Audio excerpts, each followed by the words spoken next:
everyone, and welcome back to my channel. This is Lady Freedom here, coming at you with another raw narrative. Today is July 20th, 2024, and Sebastian Rogers is still missing. He has been missing for 146 days today, and we have a lot to get into in this episode. So while I jabber on a little bit and bring up a couple of topics that we'll go over, I do want to let you know what you're looking at. This is a compilation of Terri Lynn, who is a YouTuber and is local to the Hendersonville, Tennessee area. She has been searching and spreading awareness about Sebastian since day one, as she is local. And I did this compilation from March, April, and May. And so I just wanted to show you the different type of terrain that she is having to traverse. So it's rocky terrain. Living in Missouri, people are used to rocks, just if you're mowing your lawn or if you're out by the lake. It's very rocky terrain, and so it does remind me a lot of Missouri when I'm looking at the forest that she is moving through. There are very steep embankments, and it's just treacherous woods that she is out there moving through looking for Sebastian. And one wrong step or one step on a rock, you could roll your ankle very easily. And so I know there has been a lot of talk about what Terri Lynn's actually been doing. I'm going to link her channel in my description. Definitely go over there and check her out. I mean, there's hours and hours of footage. If I added it all in, I mean, we'd be here forever. And so just go over and watch it on her channel, because she's out there. I mean, she's actual boots on the ground. She's looking. She is very dedicated to this case and bringing awareness. Now, some other things that she's encountering out in these woods is trash and liquor bottles. So there's tons of trash and liquor bottles, which tells me that there are people that are out there in the woods. So there may be people out there living in the woods. There may be people that go out there for nefarious reasons. I mean, she stumbled upon a mattress. I know it wasn't the first time that has ever happened. I mean, it was in the middle of the woods and it was a mattress. And so my mind automatically in the true crime world goes to someone might be taking someone out there to, R-word them or whatever they are doing out there. And it's just disgusting. So she is dealing with some very dangerous, unpredictable situations while she's out searching. And Terri Lynn has a wealth of knowledge on the Sebastian Rogers case. So when she's out there searching, she is also talking. She has been boots on the ground. She has been involved in many aspects of the search on her own and with others in the community. But she is relentless. She does not stop, and she is out there almost daily. She has recently had some issues because of tick bites, and that's another thing that she's dealing with out in these woods and by the waterways and things like that, which I understand because we have ticks here too. And if you don't know what a tick is, it's an arachnid like a spider, nasty little spiders that will embed themselves into your skin, and they carry a lot of diseases, and so they can cause you to have diseases, and it is an actual bite that you get. So I've only had one tick in my life, and people always look at me like I'm nuts when I say that I've only had the one time, especially living in this area. But when I first moved to Missouri, my daughter was in kindergarten and I was picking her up at school, and the way it was set up is we would pick them up from like an outside door, and then there was like a little grassy field, and the kids were out there playing. And when we got home, she said that her ear was itching her behind her ear, and I look and there is a tick embedded into her skin, and so I had to take tweezers and pull him off of her, which if you don't get the head of the tick and it stays embedded in their skin or someone's skin, it can cause an infection to the bite. And so it was just a whole ordeal, and I was freaking out. I was like not liking having to pull this because it didn't want to be pulled off. So I mean, it was not a good experience for anyone involved. And being from the city, I never had to deal with ticks before. I have only gotten one tick, and it was absolutely awful. And I do not like bugs. I don't like spiders especially. And so to know that one was on me and actually embedded itself, it was on my toe. But it was absolutely mortifying. And when I got this tick, it was, or maybe he got me. But whenever I got this tick, it was when I was just out, like around my apartment complex. I was walking my dog. So I can't imagine being covered like she has been. I mean, she's literally pulling these little suckers off of herself. And you can't just throw a tick in the trash can. You have to take it and burn the son of a bitch. So it's like, yeah, they're just like arachnids from hell, I guess is the best way to say it. And they're little. A lot of times if you have animals, they'll get on your animals, so you can treat them with the front line and that sort of thing. Anyhow, these are some of the things that people that are searching are dealing with. Snakes is another one. And so when you're out there in the woods, it can be very dangerous. You have to wear protective gear, and you have to be aware of your surroundings, especially, like I said, when there's all this trash out there. So there's people out in the woods. You don't know who they are or what their intentions are. Another thing you deal with when you're out in the woods is poisonous plants. So if you are wearing shorts, I know a lot of people will comment when it's really, really hot, and they'll ask Terri why she's not wearing shorts. One reason may be poisonous plants, like poison ivy, poison sumac. There's a couple of other ones out there. I don't know which are indigenous to that area per se, but I do know that if you are allergic to these poisonous plants, it can cause very bad issues, even as far as going into anaphylactic shock. And also, it's just not really fun. You're going to have to take a lot of oatmeal baths, and you'll be itchy for quite a while, a few days. So with that being said, and Terri Lynn going out there and searching, you may be asking yourself why people would be negatively talking or talking at all about what she's doing. And the only reasonable, logical explanation that I can come up with is that they are not able or willing to do what she is doing. And so instead of being supportive, they're throwing shade. And I'm not saying it's right. I absolutely think it's wrong. And that's the reason why I wanted to set this compilation up. I know that she has said on many occasions that she does not feel that way, but I do. I feel like it's a jealousy. It's a form of jealousy. And it's like, because they're not, or they won't, they're going to dog her. And it's part of human nature. It's not that those people are evil and Terri's good. In my opinion, I think she's a wonderful person. I fully support everything that she is doing, and I just always hope and pray for the best outcome when she's out there.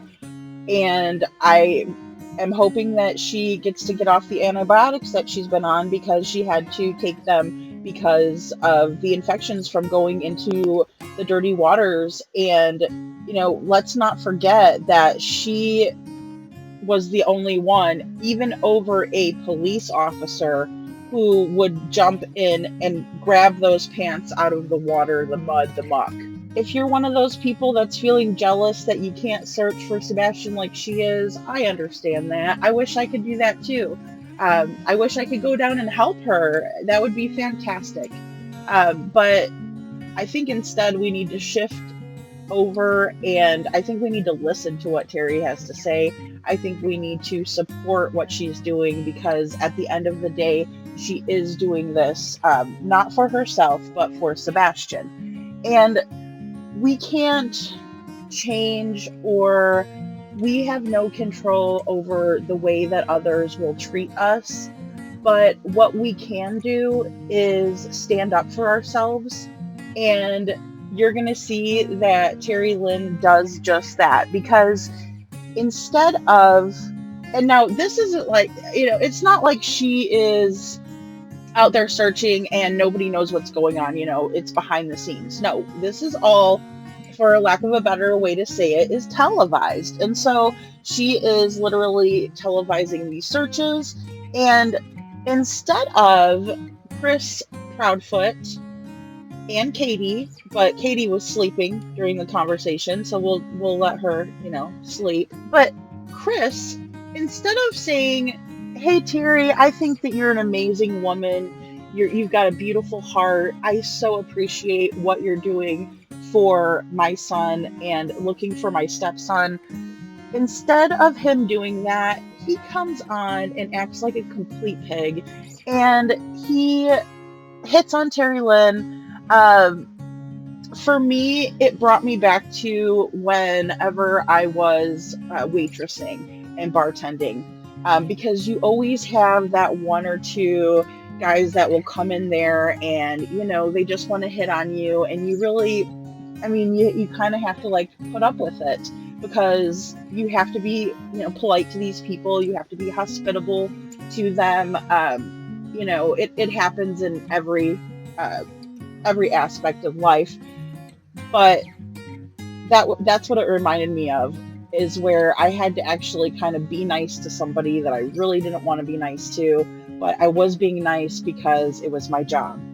And Terri Lynn is kind of having to do the same thing, but it gets to a point where, because the beginning of the phone conversation I did not put in there because it was not recorded, but the second part, which was 3 hours, by the way, that he sat there and went from hitting on her to yelling in like a scary voice. Like, it was very scary. Like, if a man yells at me like that, it scares the shit out of me. So, because they're stronger than we are, we're no match for them. So it just should never happen like that, in my opinion. And so he goes from that to laughing, as he does, because he always loves to transfer off that negative energy onto somebody else. That he loves to transfer that off on somebody. And then once he feels like that release, he'll just start laughing, and he's back to being, I'm the, what did he call himself? Let me look here. Caring asshole. So he's a caring asshole, which is an oxymoron, and he's just a moron. Just one of those things where you're looking at this man and you're saying, how is it that your stepson is missing and you are sitting in the other room opposite of your wife, and you are trying to have, excuse me, but phone sex or whatever you're trying to do with a woman that's looking for your son? And granted, Terri Lynn is a beautiful woman, and so I can understand why a man would hit on her. That part wasn't on my radar, but what I really couldn't wrap my mind around is that he's gonna sit there and try to start a relationship with her. Is that what he wanted, to start a relationship, or did he just want to be because he says, I don't need to know you, so he just wanted like a one night stand? I don't know. I guess I just don't understand what A would possess him to do that, but B, where he could justify that in his brain when his stepson's gone missing. Because I've dated men after my divorce that had kids, and I always felt responsible for those kids. When I was with them, I always felt, especially like we're two adults in that role. One person that I was with for quite a while, his son had Angelman syndrome, which is a very rare disorder that you're born with. And so without going into great detail, it does cause pretty severe mental disabilities. I always felt overprotective of that child. And I always felt like it was my job to form a bond with that child, not the other way around. And so even with the deficits that this child had, which were it was way more severe than what we see in Sebastian's case, because we know now that he is verbal, he's high functioning, he's a latchkey kid, for crying out loud. It's up to the step parent.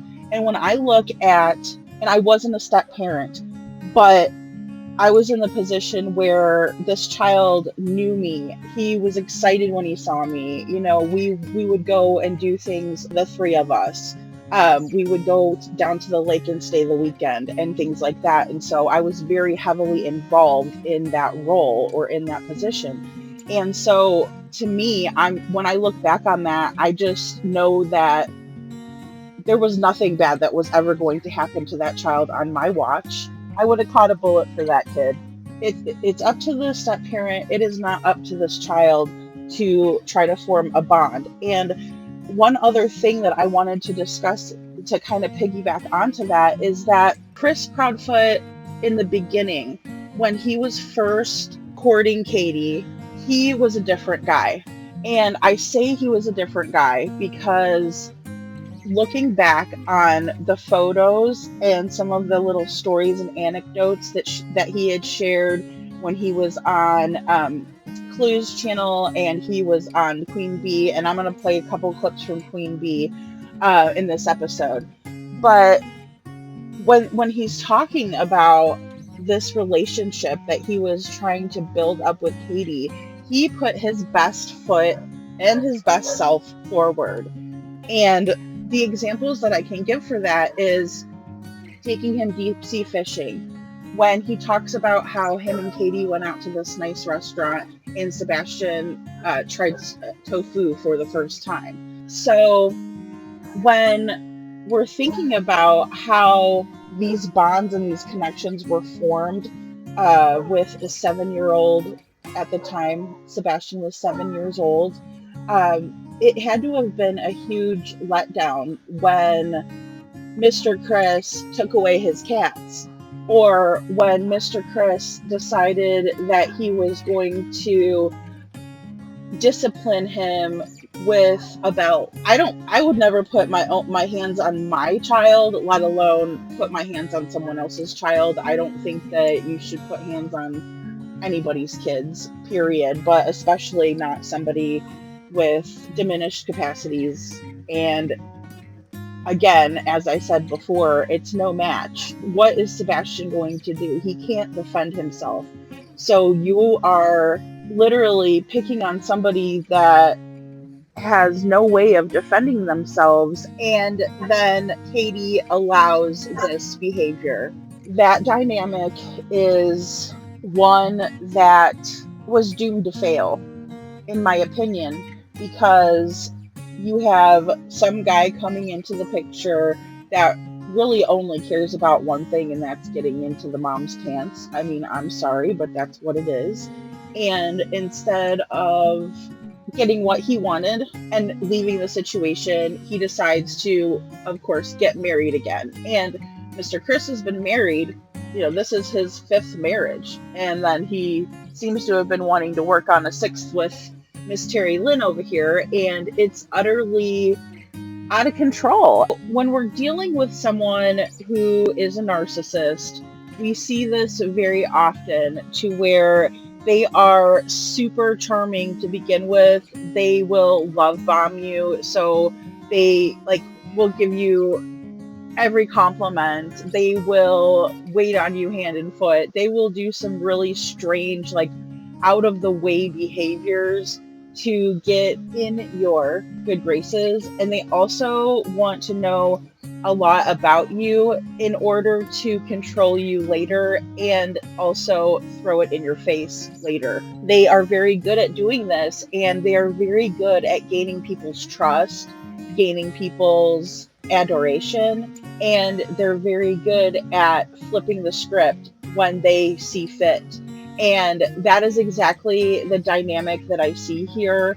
I see Mr. Chris coming into the picture, buying things for Katie, like the cooking class from Gordon Ramsay, the master class that he bought for her. Then he's whining and dining her. Then he's whining and dining Sebastian, because obviously they're a package deal.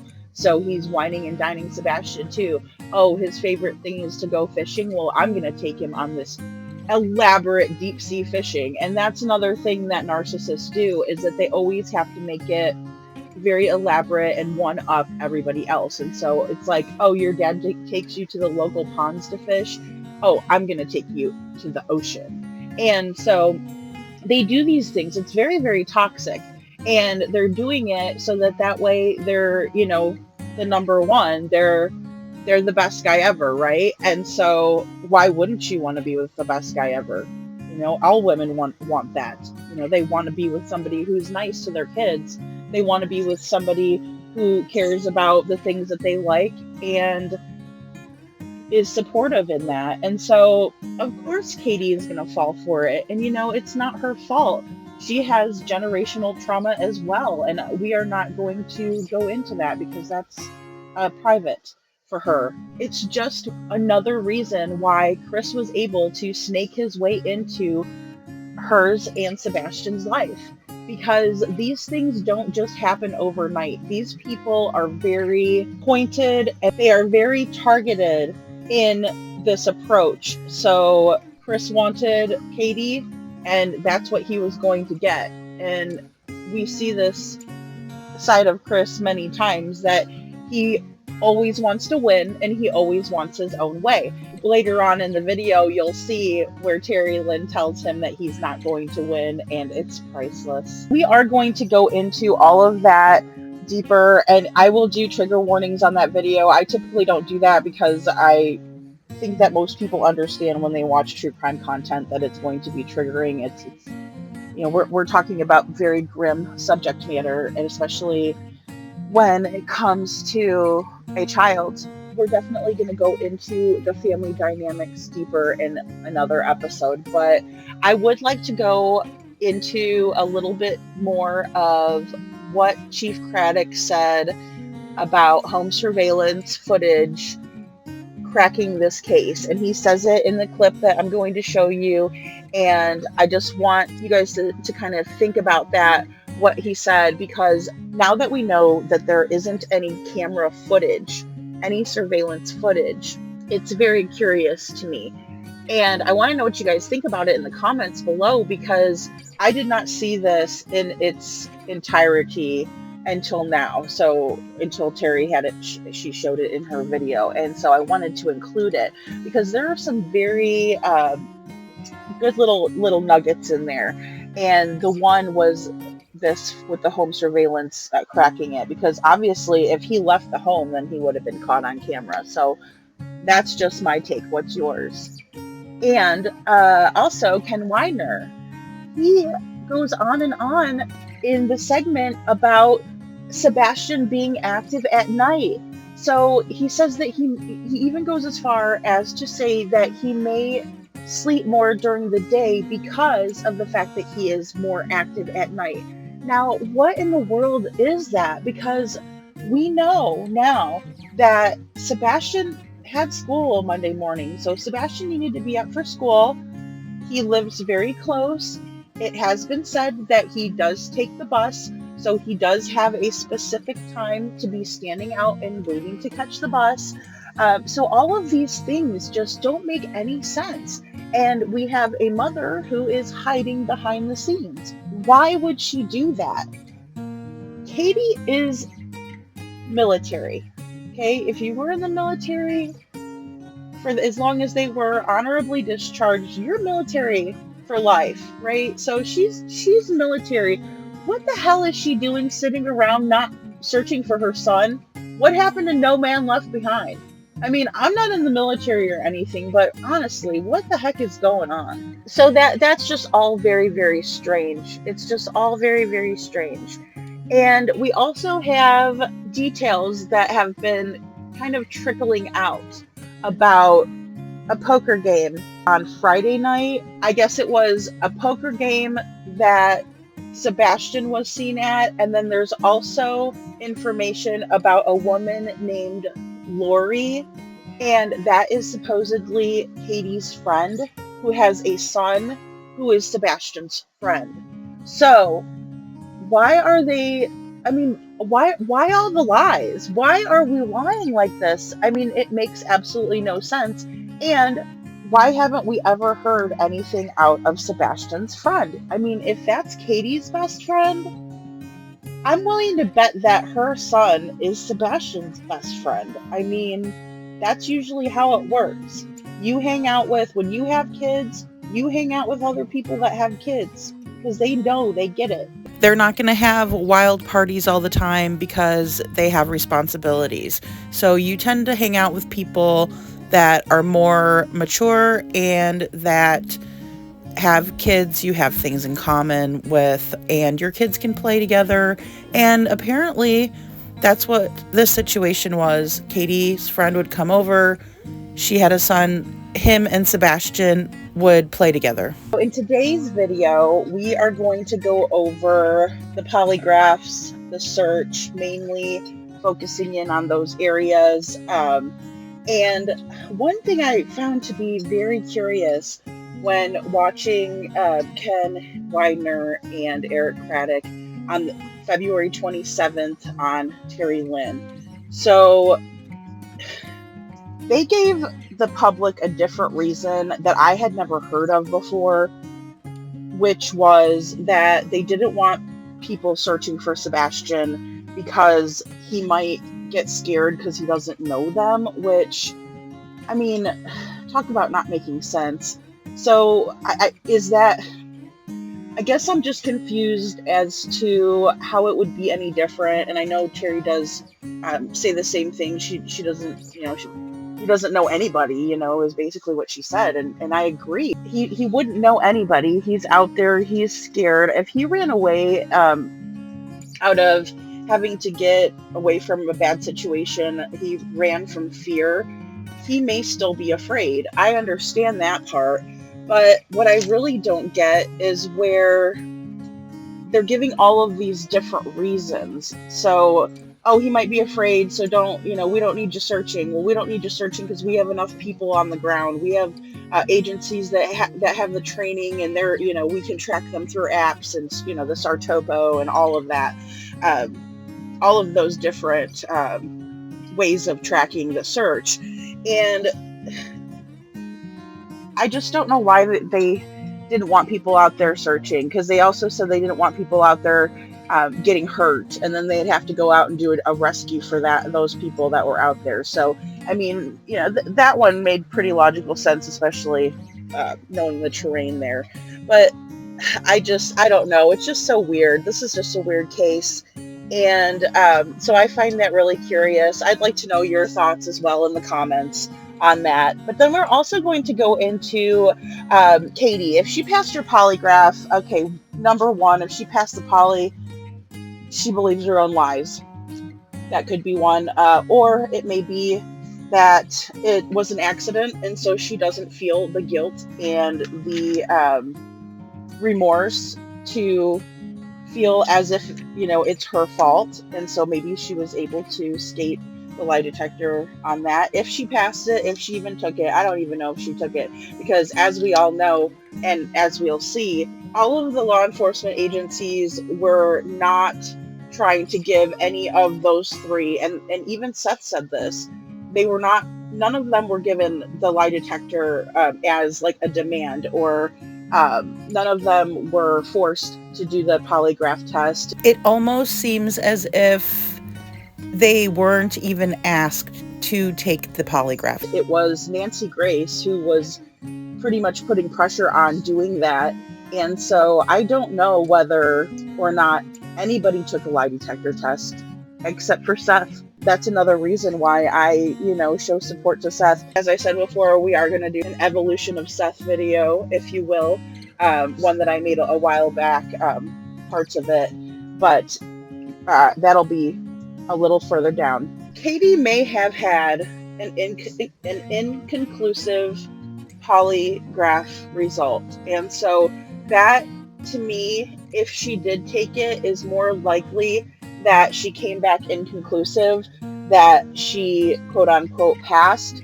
I'd be very curious to know how many questions were answered, and if any showed deception. Because as we talked about before, with a polygraph, you're administered several questions. Some are to establish a baseline for yourself. Every individual has a different baseline, obviously. And then they are asked a series of questions pertaining to whatever the subject of the polygraph is that they're taking. And so I'm very curious to know, I mean, down to what her demeanor was that day. Did she create an inconclusive result because she was overly nervous? And those things happen. I'd just be really curious to know about that. And I really don't think she took one. If she did, then it probably came back inconclusive, in my opinion, allegedly. Let's go back to February 27th, and Terri Lynn is bringing awareness to Sebastian Rogers and his disappearance. I also included that clip where the news reporter almost said that there has been a case in the past where Sebastian has run off, but she catches herself. So let's get into the video. I'll be back at the end for a brief commentary. Let's watch. We're not allowed to go out and look for him. They're playing music right now. They don't want to confuse him. And this is scary. Yeah, but they're not allowing us to go out. We can take water to our local sheriffs and stuff like that. But there's nothing to do with the parents or anything like that at all. Today is what I'll describe as a redundant search. We have mapped out more search grids, sent responders out to certain specific grids. They search that area, they clear it, they come back, they get another search grid, and they go back out. Yesterday, we, for lack of a better term, we threw everything that we possibly could throw at this. I'll show you a picture of the map in just a moment. We absolutely obliterated covering the area where Sebastian could have walked off to. Obviously, there's a litany of things that could have happened to Sebastian, and none of them we can presume are credible or validate yet. So we're doing everything we can. Every lead that we get, we're following. If someone calls and says, hey, I think we saw him by the pond, we're going to the pond and checking. Nothing's off the table at this point. Okay, and I guess the priority has it moved from a 2-perimeter search, right, 2-mile perimeter, to now how wider? We're at about 5-mile width right now. As we clear the areas, we keep expanding. We do get calls and tips from time to time, and we take some of the teams we have here, respond to that area, and either corroborate or invalidate the tip. Okay, great. And we know that you guys earlier were saying that you're not discouraging the public from coming out. Is that still the same message now? So right now we have enough first responders on the ground here that we can communicate with, that have the same training. They have the apps that we use to track, and there's a litany of reasons that it's important right now. There may come a time when we call on the public to come out and help us search, but right now we have plenty of first responders on scene. The best thing the public can do to help us is keep sharing it on social media. If you see something, say something, call the Sumner County Emergency Communication Center at 615-451-3838 and check your home surveillance video. Just check. If you see something, call us. We'll come out and look. I think that's going to be what breaks the case, is somebody's home surveillance video seeing something. Okay. And at what point are people going to be coming out? They absolutely are. Sumner County is the greatest place on earth. I truly believe that. We have the absolute greatest citizens here, but we also have the best law enforcement relationships in the county. We've got people from across the state here, the TDI, Tennessee Highway Patrol, Hendersonville's here, Gallatin sent people. We have plenty of first responders. So my urge to the public right now would be to check your home videos and stay rested, because when the call comes, we'll put it out on social media, and that's when we'll need you to come. Okay. And then, did you want to speak as well? Okay, I'm going to get you mic'd up really fast. In the meantime, is when you approach this search, is it different looking for a child than an adult? It's definitely different looking for a child with autism. Yesterday, we consulted with someone in the responder world who does emergency management, who also has children who are autistic, and she kind of laid it out for things that I didn't understand or comprehend at first. She gave us a lot of tips and tricks. So we've had several calls from people with autistic relatives that have told us, hey, have you thought about this? And listen, there's nothing off the table. I don't care how crazy it sounds. If it's going to help me find Sebastian, get him home safe to his family, I'm going to do it. And what are some of those considerations that go into looking for a child with autism? Some of the things that he likes, what he's familiar with. We know that Sebastian likes cats.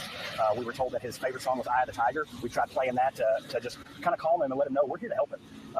I'm sure that he could see what's going on here and be intimidated, but if he sees this newscast, I want him to know, Sebastian, come out. We're here to help you. We just want to get you home safe. And at this point, have you guys ruled out any indication of foul play? I won't say that we've ruled out any indication of foul play, but I will say that the family has been nothing but cooperative with us. Nothing but cooperative. There's no indication of foul play at the moment. Okay. How have those tips been of people coming in and offering up any information? Have you guys had any leads or any information you can kind of share with that? We've had several tips. One of the tips was that he was sighted off a Newman Trail off Long Haul Pike. We actually, when we got that tip, we sent a team out. We made contact with who they thought was Sebastian, and it was not. Again, that's a great tip. It could have been. So if somebody sees something, call us. Let us know. And do you guys know, I know you guys were checking shoes last night to see if he was barefoot. Is that still the case? Is he barefoot? Because I know on Facebook somebody posted a picture of these could be his shoes, or is that something he is presumed to be barefoot at this point? What I can say is that his mom says all of his shoes are accounted for at the house. I'm not going to say that he's barefoot. All right. And how's the family doing? Just to ask them, checking with them. Oh, I cannot imagine the struggle that the family is going through right now. I'm a dad. Director Widener's a dad. I don't know how they're handling it. I couldn't survive if something happened to my kids. Managing all of this, what's been going through your guys' mind? Just kind of juggling all of these people and having people come in from outside agencies as well. I mean, what's been going through your mind? Well, I think Director Widener said it best. Every time we debrief and talk about what we've done, we're asking, what ideas do you guys have? Because, I think I'm a pretty good law enforcement officer, but I'm not the smartest guy in the room, and I know that. So if someone's got an idea, and we've had some pretty good ideas come up, and we're gonna try everything we can. So keeping an open mind and doing anything we can to find Sebastian. And then I also am told that he might be on medications as well due to his being on the autistic spectrum. It's 72 degrees today. And is that kind of upping the danger of the situation? It definitely increases the volatility of the situation. The medicine was there. Obviously, we treat autism. So how he responds to that once the medicine is out of the system is really not my expertise, but I do know that it's going to have a negative effect on him. So it definitely is increasing. And then as people approach him, if they see him, are they advised to move slowly or call you guys first? Or I guess what's the recommendation? I would definitely say call us first. If you're close enough to talk to Sebastian, talk in a calm, slow voice, let him know that you're not there to hurt him, you're there to help him. And hopefully you can build a rapport with him until we can get there and bring him back to his family. About how many agencies are helping with this search? Oh, we've got at least 10 agencies here. Yesterday, and Director Widener. I'm Ken Widener, KENWEID, Director, Sumner County Emergency Management Agency. So yesterday we had multiple agencies. We had 220 searchers on the ground, and we bring them in and they go through operations and they get assigned to search areas. So we're using a search program to track them, and they lay tracks from their cell devices, and we know where they're at, and they complete those search areas. They come back and they get reassigned, or we reassign when they're in the field. So today we'll get a count on that, but I'd say we're over 150 searchers on the ground today, and multiple agencies, and THP helicopter, and I'm not sure what the chief went over. Metro's helicopter. 15 years old. Swing, over 10 drones. We've got 12 K9 teams here, 8 mounted units yesterday, horses yesterday, and 10 here today. So we're covering as much ground as we can, and we keep expanding that search area. And we have pounded the area, the neighborhood that he went missing from, and the neighborhood adjacent, and we keep expanding that out. And with the anticipation of the temperature dropping tomorrow and a chance for storms, is that going to change the search, or is it going to have any impact on his ability to survive? We're concerned about the weather because we don't know exactly what he's dressed in, and we could have some flurries tomorrow. And the storms, so the wet, and you lose body temperature 30 times faster when you're wet than when you're dry in the air or in water. And so we're concerned about that, and the chance that we could have flurries tomorrow and those dropping temperatures. So we're continuing to work with drones and FLIR, and we've actually utilized tactical teams, SWAT teams, the county ERT, and night vision that our operators have, and they've been in the field for many hours at nighttime. Yeah, that was my next question. How do you guys operate these searches at night? I know last night it got dark pretty soon, and it's going to get dark pretty soon here today again. how does those searches go in, and how do you keep those effective? Yeah, flashlights, FLIR, and night vision. Yeah. I'll say we do change our tactics based on the weather. So last night we did that. Not ready yet to describe exactly how we did that, because we may have to apply that again tonight or tomorrow night. Yeah. And then at this point, what you were kind of talking about it earlier with the body kind of going into shock with those overnight temperatures. And you guys have originally said about 2-mile perimeter, just because that's as far as usually someone will walk. But like, are you expecting at this point he'll be tired, exhausted, sleeping? I mean, like, I guess what are you kind of estimating here? Teenagers are resilient. We're really hoping he has enough clothes on to stay warm, and we think that when he gets fatigued, he should rest. And he doesn't apparently doesn't sleep a lot at night, and he's more active at night, and probably sleeps a little more in the day. So we hope he's laying down and resting, and we just want to we don't want him to outwalk the search, and the ground that he can cover on foot. We're working with that, and we're putting that into consideration when we create the areas that we search. And who's helping out with the aerial searches as well? There's multiple agencies. TBI's helped, Metro Nashville's helped, Tennessee Highway Patrol's helped, our drone team, North Star has helped, Wilson County is going to come help with some aerial coverage. The Sumner County Emergency Management drone team has been phenomenal. There's really no limit. If there's a resource out there that can help us, we've called and we've asked for it. What we have is it's a missing child here that's local. I'm going to put his pictures back up. He's 15. He has autism, and they are saying that we're having storms starting now, which is scary for any kid. That's one of the reasons why they did go ahead and issue the endangerment on top of, oh my God, I can't have people calling. On top of the medications and the fact they don't know what his shoe part of that part is there, how far he's gotten. And it says the Sumner County Sheriff says the circumstances have not changed. They still believe the boy is alone and not abducted, that he isn't in a criminal situation. The Amber Alert was issued because so much time has elapsed. There is bad weather coming in, and he has been off his medication for all of this time. So they search upgraded to Amber Alert. The Amber Alert has now been issued by the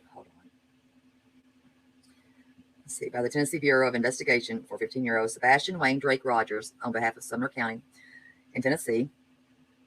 Let's see. This means there is evidence Rogers is in imminent danger of seriously bodily injury or death. The boy was last seen Monday in the area of Stafford Court in Hendersonville. And they're saying officials say that he's 5'5", 120 pounds, and has brown hair, brown eyes, that he was wearing a black sweatshirt and black sweatpants, and he has his glasses. He is autistic and may not be able to return safely without assistance. And his parents did say this part here. Let me get to that. He likes to hide, and he likes water. He will hide in any small space, and they ask all locals to please check their vehicles, outdoor areas, any small spaces, buildings, surveillance cameras. And when they mentioned the Long Hollow area, I'm going to see if I can show y'all that actually. They did not issue that immediately. No, they didn't, Mona. I wish they would have. No, I was hoping that they would have. They did not. No, they didn't. And it's horrible. And special needs kids like this. And they've yet to tell us or announce that does he speak? What is his speech? I don't know. And that's what I want to know. What's his function here? I don't know. And I've yet to get an answer on any of I've joined those groups. And that's what I said there. But they did pick up on a scent, and I'm trying to find that part there. That's what I was thinking about. That's right there. That he's active at night. That would be a little bit scary. Hello? See, the storms are coming in here, and they're coming here. And that's kind of got me a little bit scared because he's really close to me, and they won't really let me do anything. So I gave water. Everything I can do to help, I gave water. I want to know, is he nonverbal? Looking in any of your garages, sheds, barns, unused buildings, and checking for him. There's a case, there is the possibility that he is hiding in one of those buildings. In Hendersonville, Hannah McDonald, News Channel 5. They're asking for everybody to check in their buildings. He likes to hide, so he will get under anything. He'll get inside anything. So he's outside of Nashville. So they're searching. Thank God it's not on the other side of Hendersonville. Or he would be near the water. He is on the wooded side of Hendersonville, which is, mean, I don't know if that's better, but I guess it is. But he does like water, they say. He likes water, which doesn't make it, I don't think that makes that any better either, but he likes water. And so he's known to, he likes to hide and play. And they say that he is one to be up and kind of roaming around at night. So it's a little scary. I guess it would be a lot scary. So I'm just trying to bring awareness because it is starting to get bad out here as far as the rain, and they're not allowing us to be out there. Yes, he's active at night. He likes to play around at night. And they've yet to say, is he verbal?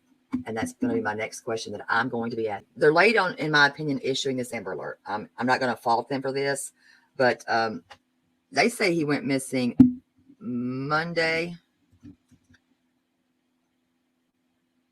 They say he went missing Monday. And I think that given the fact that he is autistic, he should, in my opinion, I think that this should have been issued a lot sooner.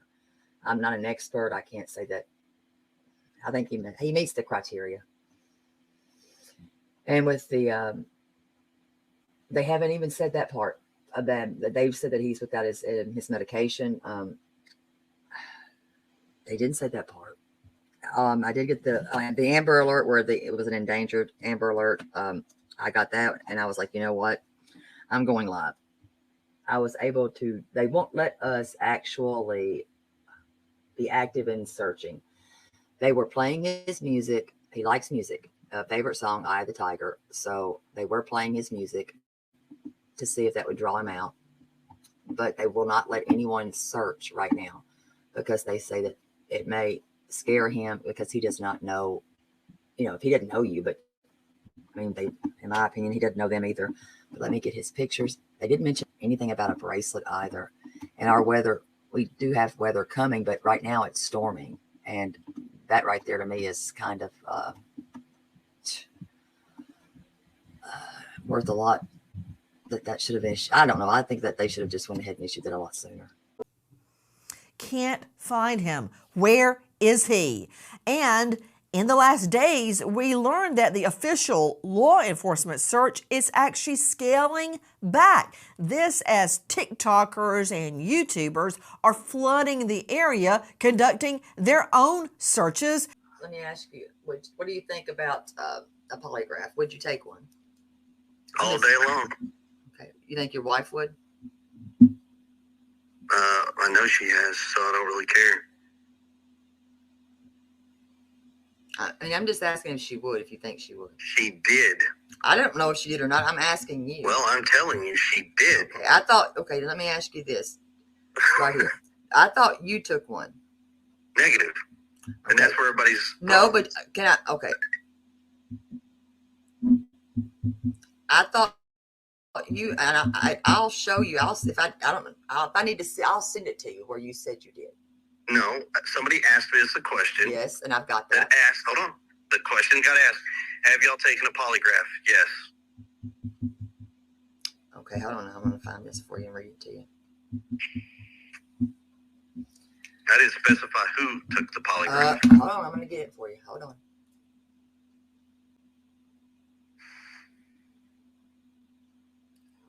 Pull that.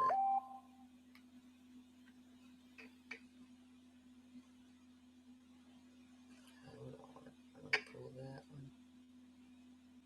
Nothing's wrong. We should have done this in person. Well, listen. I mean, do you mean to? I'll start a live stream right now. No. I said in person. Oh, I mean, I don't want to scare you. I mean, I knew I would scare you. You ain't gonna scare me. That's why I'm saying we should have done this in person. And why not? And why not take listen? Why not take one and rule yourself out? That's not the question I have. So hold on. Because you did state. Wait a minute. I'm going to pull this up. I'm going to pull this screenshot I've got up because I do have it. And your question, you just asked me why I wouldn't take a polygraph. Because you stated you did. So why don't you just negative? Go do it? Negative. Just do question. Do it. Okay, I'm going to pull it where you did. No, the question came out. Did y'all take a polygraph? Fufu was that person, and no, it was you, and it said passed. And then it stated another time. Somebody asked, has there been a polygraph taken and what were the results? Taken, yes. Passed, yes. Hold on. And then somebody replies back, well, you don't get the answers to the polygraph right away. Actually, you do. They're not admissible anyways, but it It don't matter. I mean, like I said, no, I'm not saying that no, wait, stop. I'm not saying that to be an asshole. I'm saying they're not admissible anyways. But I didn't say you were. No, but I don't know how to read you, though. I don't know how to read you. You were wrong on that. That's not what I'm saying. You're very condescending. You are. And you are. You're an asshole. I think you can admit that. So, you can. I'm an asshole. Don't get me wrong. I'm an asshole to boot. Oh, I know you're an asshole. You're a major an asshole. But do you bother me? No. I'm an asshole. I could handle you all day long, and we could keep. I'm a I could go all night, and we could do this back and forth right here, and you won't win. You will never win. Trust me, you'll not. This is why I said this would have been great to do in person. You couldn't handle it. Why not? You kidding me? Trust me, I know you couldn't. You don't know me very well. Once again, this would be fun to do in person. You don't know me very well. You have no clue. I don't need to know you. That's true. You don't. Exactly. Correct. Keep that in mind and remember that. Okay. Now let me find this. Please excuse any of my questions. I'm simply trying to find out more about that night. Do you two sleep in the same bedroom? When you are home, do you two sleep in the same bedroom? Yes, ma'am. Yes, ma'am.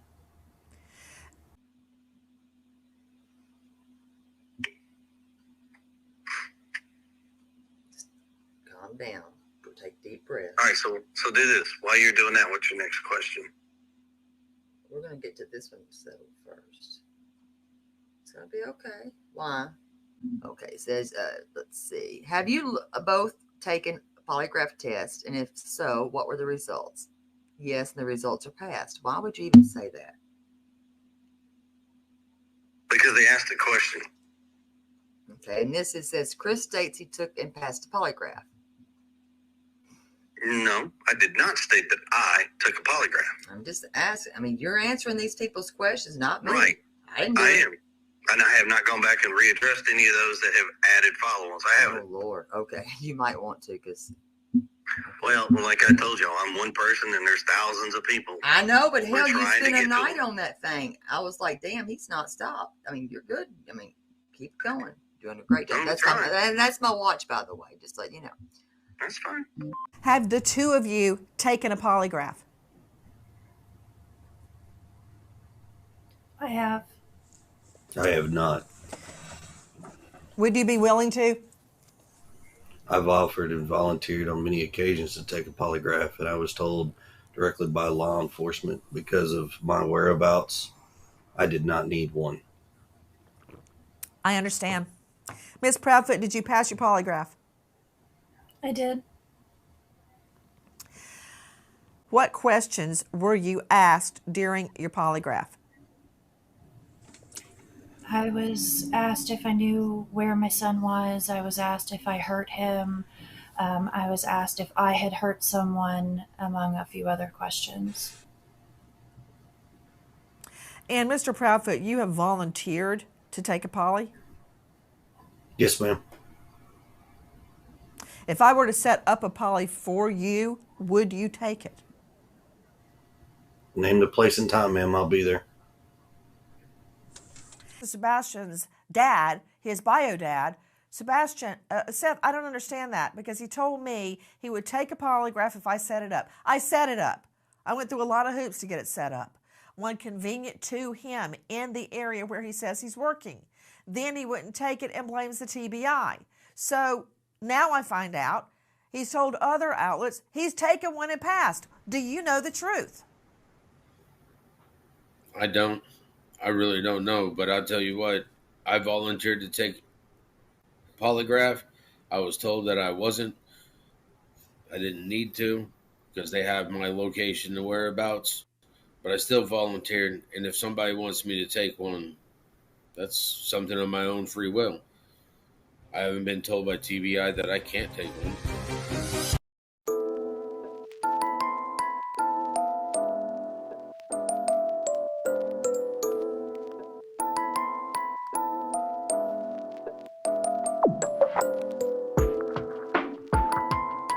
all remember that moment when I put Sebastian's father, Seth, on the hot seat on national TV and asked him, would he be willing to take a polygraph? He said yes. He did take a polygraph. Straight back out to Seth Rogers. Joining us is Sebastian's father. And now joining us is a renowned polygrapher, Kendall Schewel, former head of the entire FBI Polygraph program in D.C., former special agent with the FBI in D.C. He is at Kendall Investigations. Also joining us, Tony Mathis, who is helping Seth Rogers as he walks this very, very rocky path. First of all, let me just get this out of the way. This is a yes/no, Kendall Schewel. Did Seth Rogers pass his polygraph? Yes, he did.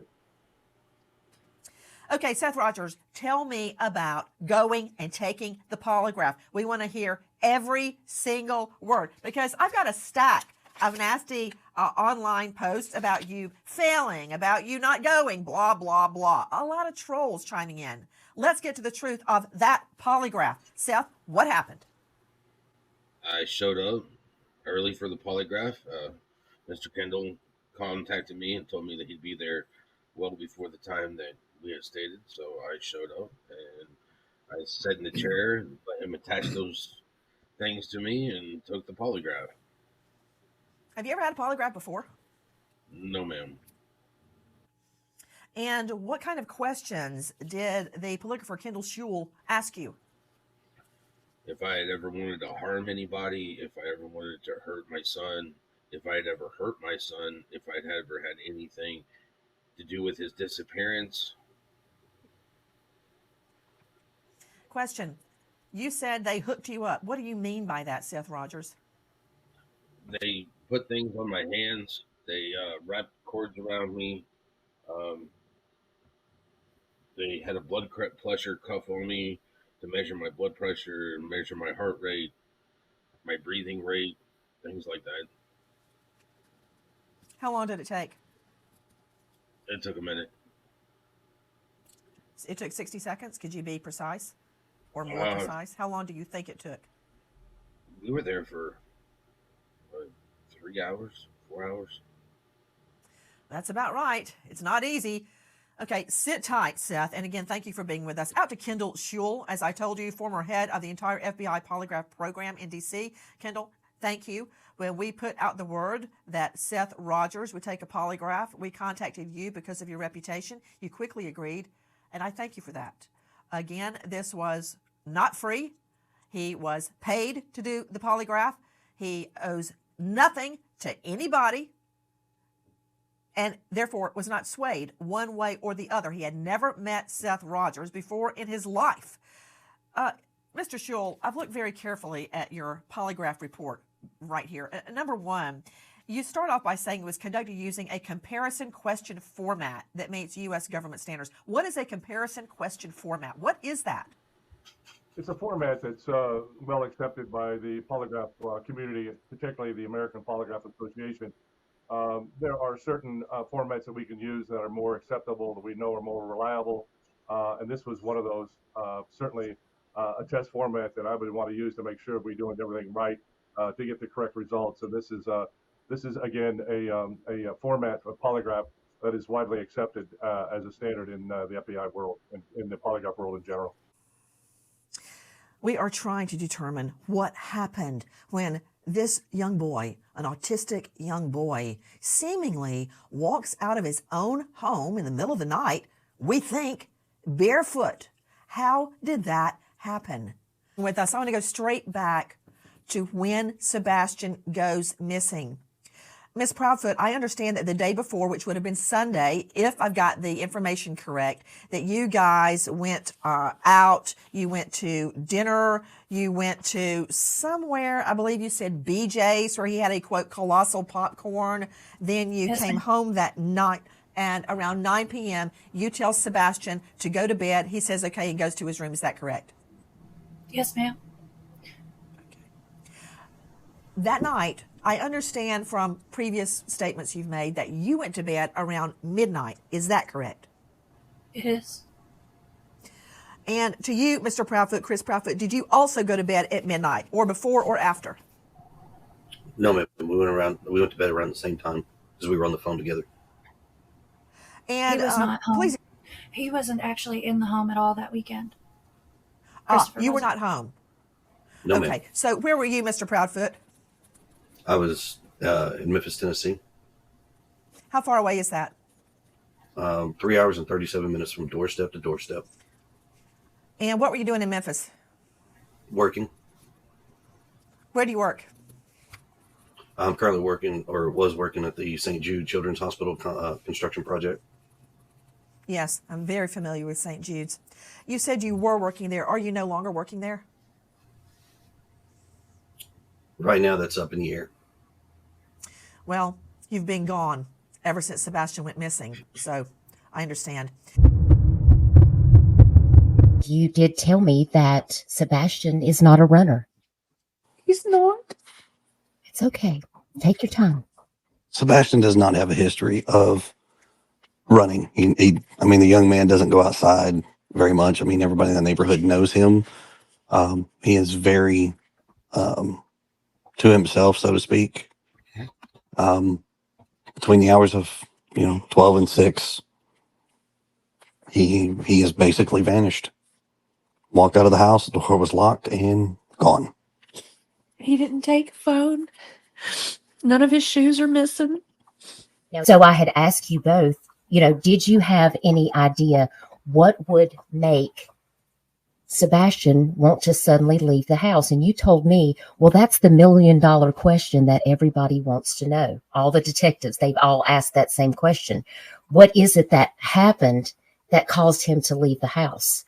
And I know you must be so worried and so concerned. Is there anything, if Sebastian were listening to this live stream right now, if you knew that he was out there, what would you want to tell him? That we love you and to come home. I mean, it's pretty simple. This boy has a very large family that everybody is asking the question, where are you? We love you, and please come home. Yes. We definitely need to find him as soon as possible. I just want my baby to be okay. I don't know where he's at. I don't know where he's at.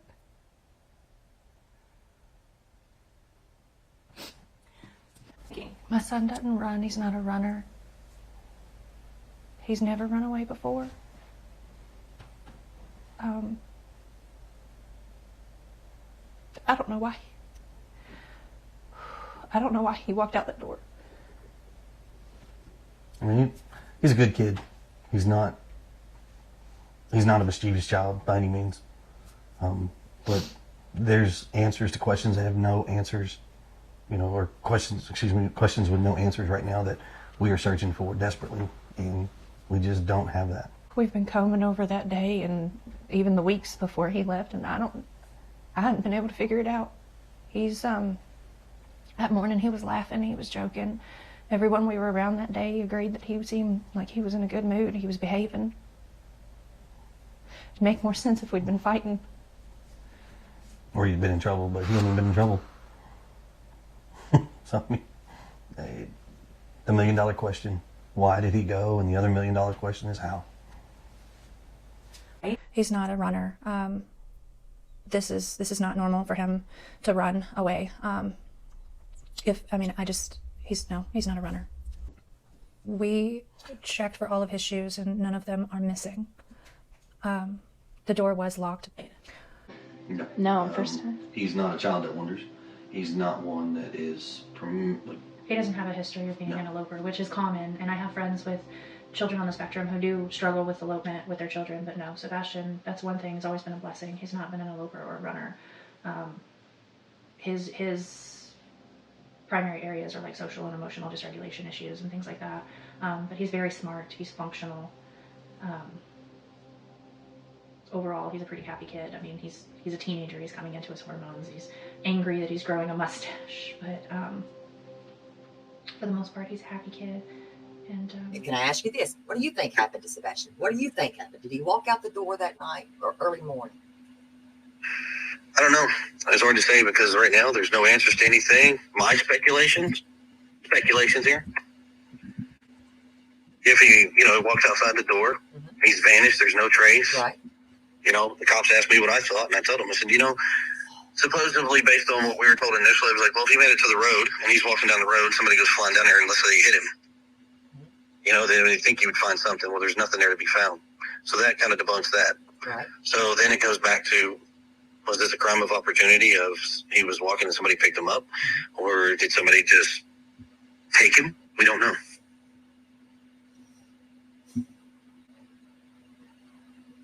Same thing I told the cops. But the dog's scent stopped at that door at one point. So, no. And then, so the dogs are wrong. Or y'all have the wrong dogs were brought in. I don't know. And I know that. Well, your question is actually. Well, no, they did correct. say that the dogs. Well, they said, listen, what they put out was that, and I'll go find it and read it all over again. They said that the dogs stopped. It stopped at the door. Then another one says that it stopped at the damn dumpster through where the new construction is. Which one is it? I don't know. Because it's two different stories told. Exactly, and neither one of them are remotely true. So which one is it? Because they're not. Nothing's adding up. So here's what I can tell you. So day one, they had at least 5 dogs that started out. Mm-hmm. Now, I see the dogs. I did see the dogs.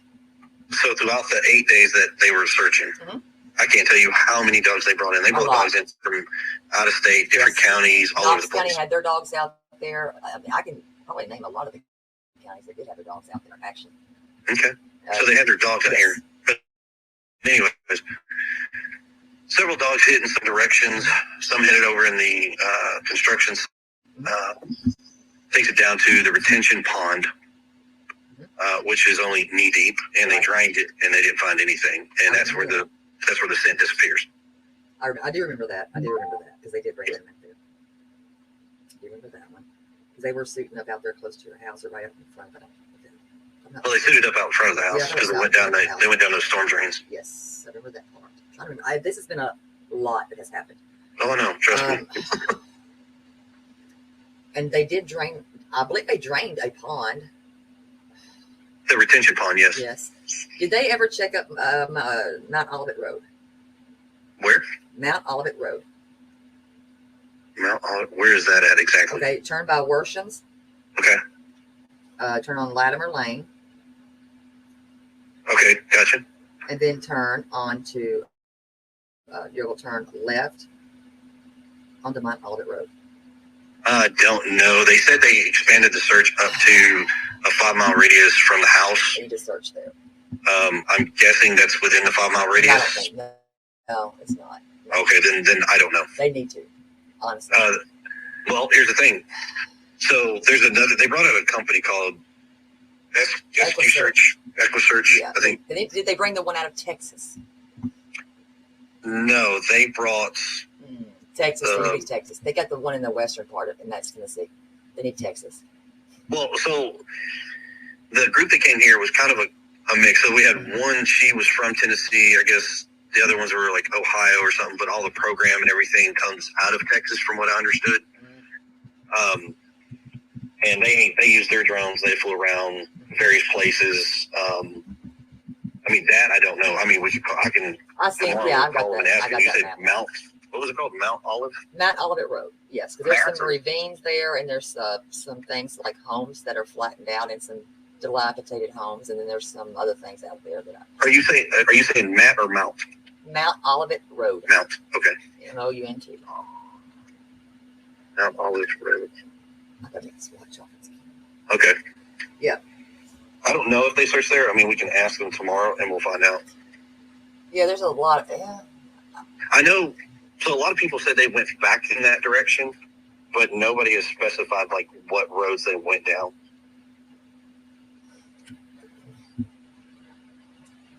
There's some ravines there, and there's some dilapidated homes. Okay. Some crow. What are I know what I'm talking. The birds that eat. The vultures. You're talking about the vultures. Yes. Turkey vultures or whatever they call them. Nasty, yes. What is your theory about where is Sebastian? I wish I knew where he was, to be honest. Your theory. I think it's possible that someone has my son. Why? Because I feel like if he had been close to the house or had walked off, that we would found him by now with as many people as we had searching. Other than you, Miss Proudfoot, who is the last person that saw or heard Sebastian alive the Sunday before he went missing? Two of his aunts, a cousin, and the staff where we had dinner. So BJ's, and then we went to the bowling alley, and then after the bowling alley, we went to dinner before coming home. And wherever you are,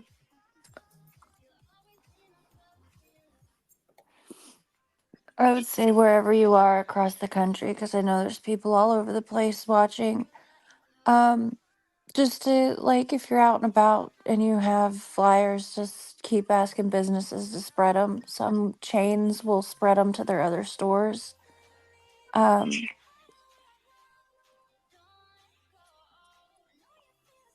don't-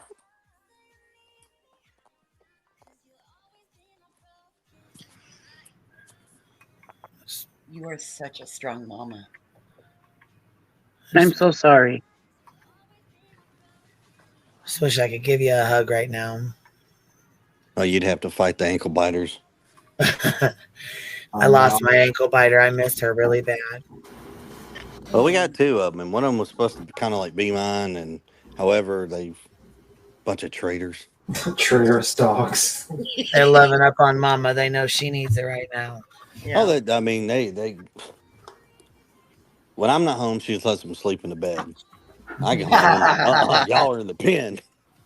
Well, that answers your question why they like Katie more than you. Exactly. Yep. Oh, man. The chat's showing you love, Katie. They said they're showing you some love. She says thank you. And see, she does speak. She doesn't speak often, but she does.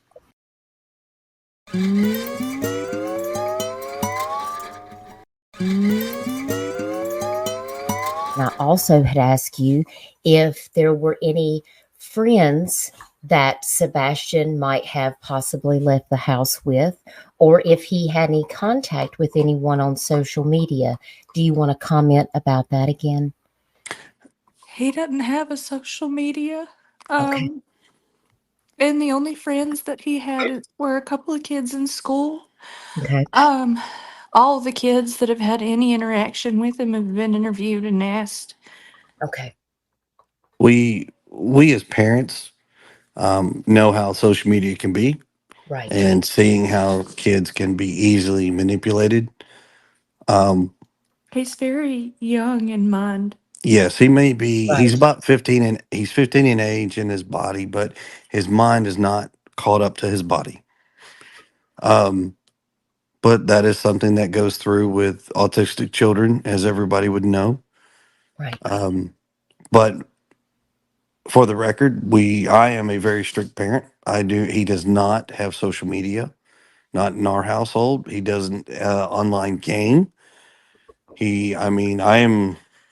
I'm pretty strict when it comes to that kind of situation. Have burner phones been looked into? I know some teens sneak phones from their parents, or maybe his computer use at school to We see haven't been if able he to has find been any chatting. evidence of a secret phone. Okay, good. Good.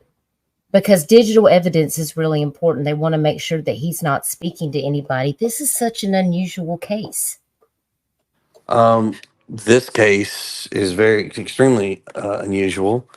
Like I said before, we are pretty strict when it comes to certain things. As far as comms, communication, electronic devices, Mm-hmm. there was only one phone that he had.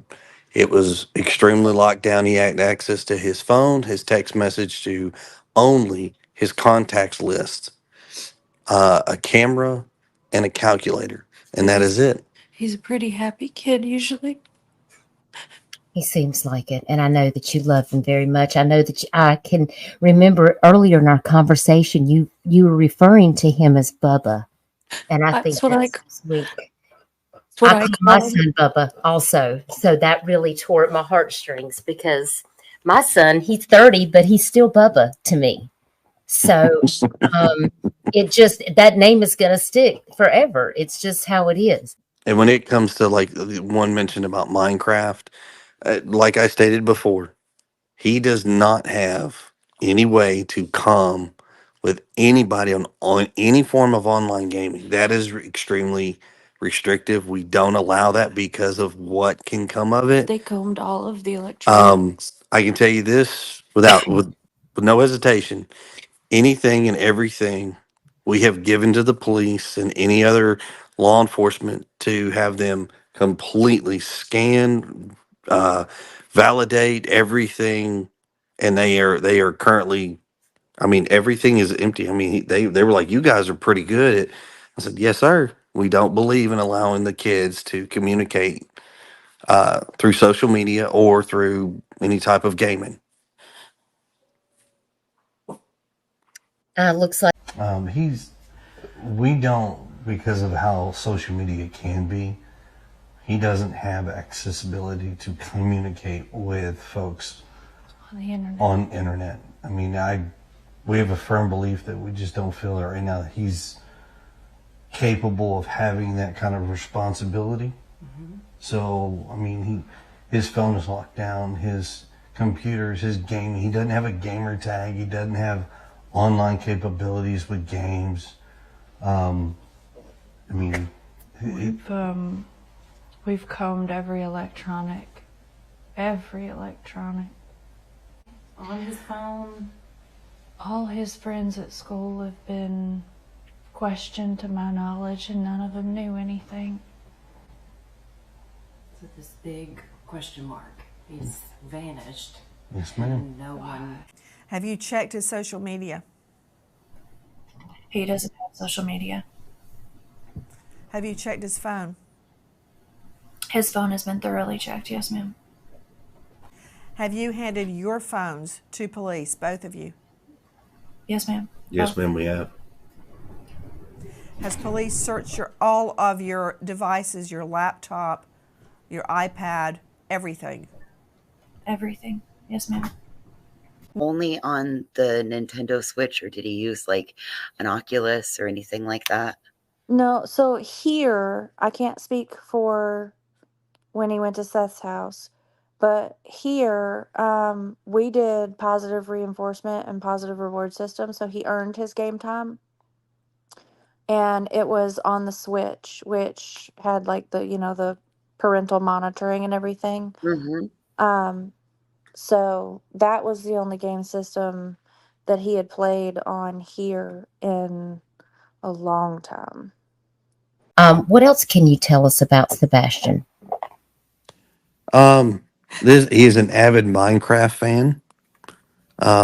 Loves the color green. He's got the goofiest and quirky smile in the world. I don't think anybody could mimic it. To be honest with you, He looks like he's such a sweet young man.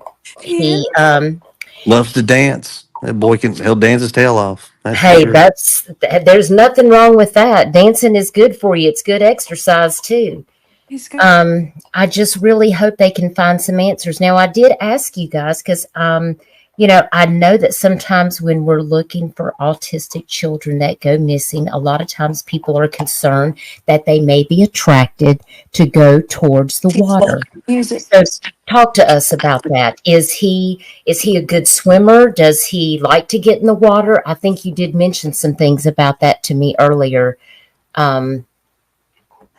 So he's a fish in the water. I'm gonna tell you right now that but here's the distinction. He is not a child that likes to get dirty. He can't stand his hands dirty. He can't stand bugs. He is fearful of flies and things. So if he swims, he is a pool kid. He's not I'm a river and a stream kind of kid. He is swimming pool bound. Sweet. stubborn. He loves to help. He loves running, and he loves to play his games and his fidgets and Uno. Lord, that's one of his favorite games right now. Favorite color is green. Does he love music? Oh, God, he loves music. An eclectic taste. I mean, An eclectic. I mean, from, as everybody knows, Eye of the Tiger to Eddie Vedder. Oh yeah. Oh yeah. So we got Pearl Jam on one hand, we've got Survivor on the other over here, we've got Taylor Swift, and he's got a big crush on her.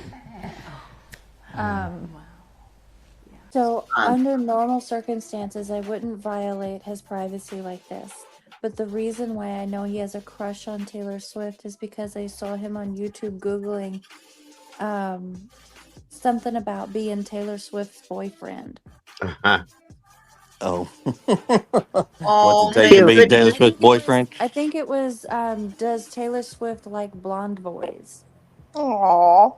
Oh my goodness. cute. He totally, Travis has competition now. Yes, absolutely. Well, downside is Travis got a little bit bigger pocketbook. I mean, country, rock, no classic. hip hop. We don't allow the hip hop. Well, he doesn't really Well, I get say into it rap and anyways. things. He loves, like, when we were in California and the school had this lap thing to gain money. It was a fundraiser. And every year he was, I did this many laps, I did this many laps. I mean, I've got t-shirts where they would write on his back. Every time the kids went around, they'd mark a mark on the back and they'd keep running. And he just had marks all the way across his back. He likes playgrounds. He hates being dirty. He don't like being dirty. Yeah, he's not your tomboy style child where he goes outside and plays in the mud. He loves animals, but he's terrified of bugs. Oh yeah. Wow. Okay. I mean, even a fly, and he's like, he does. But describe that to our viewers too, as far as his way of thinking of things, and maybe how determined he was about certain things, or his mindset. He's got a stubborn mindset. If he believes it's this, he gets on a one-man track, and he is just on it, and he is all about it. But I mean, he's very smart. He's I mean, smart. he can play chess. He can beat adults in chess. Wow. So he's He loves playing games. Minecraft. He loves Minecraft. The game that he has is not online. He has the Switch. He, for the most part, is happy. He likes to laugh and joke and tell you all about everything and then some. He loves games. He loves video games. He loves to play with his Legos. Even building things with me. We build little projects here and there, but he's always a character. I don't know how helpful to finding him, but he fidgets constantly. He loves shiny pennies, paper clips. He's always like, whenever we go to the grocery store, he always looks on the ground and looks under the register counter, and he's always looking for shiny pennies everywhere. Paper clips. He loves to bend them out of shape and play with them, fidget with them. He loves playgrounds. I mean, we've said it before, he likes fishing and things like that, but... cats. Boy loves cats. He does. He loves cats. It's his favorite animal. I don't know. He's a good kid. I mean, I don't have words to describe how I'm feeling right now. I mean, every day is harder than the last. I mean, we're out, we're looking, we're trying to make sure that everyone stays looking and doesn't let his face fall to the bottom of a feed or get covered by some other nonsense. I mean, we just want our boy home. My very first reaction was, oh, he got up and got breakfast. But when I realized he actually wasn't in the house, I've never experienced sheer panic in the way that I did. And basically for every minute since, that not knowing where your child is a pain that I've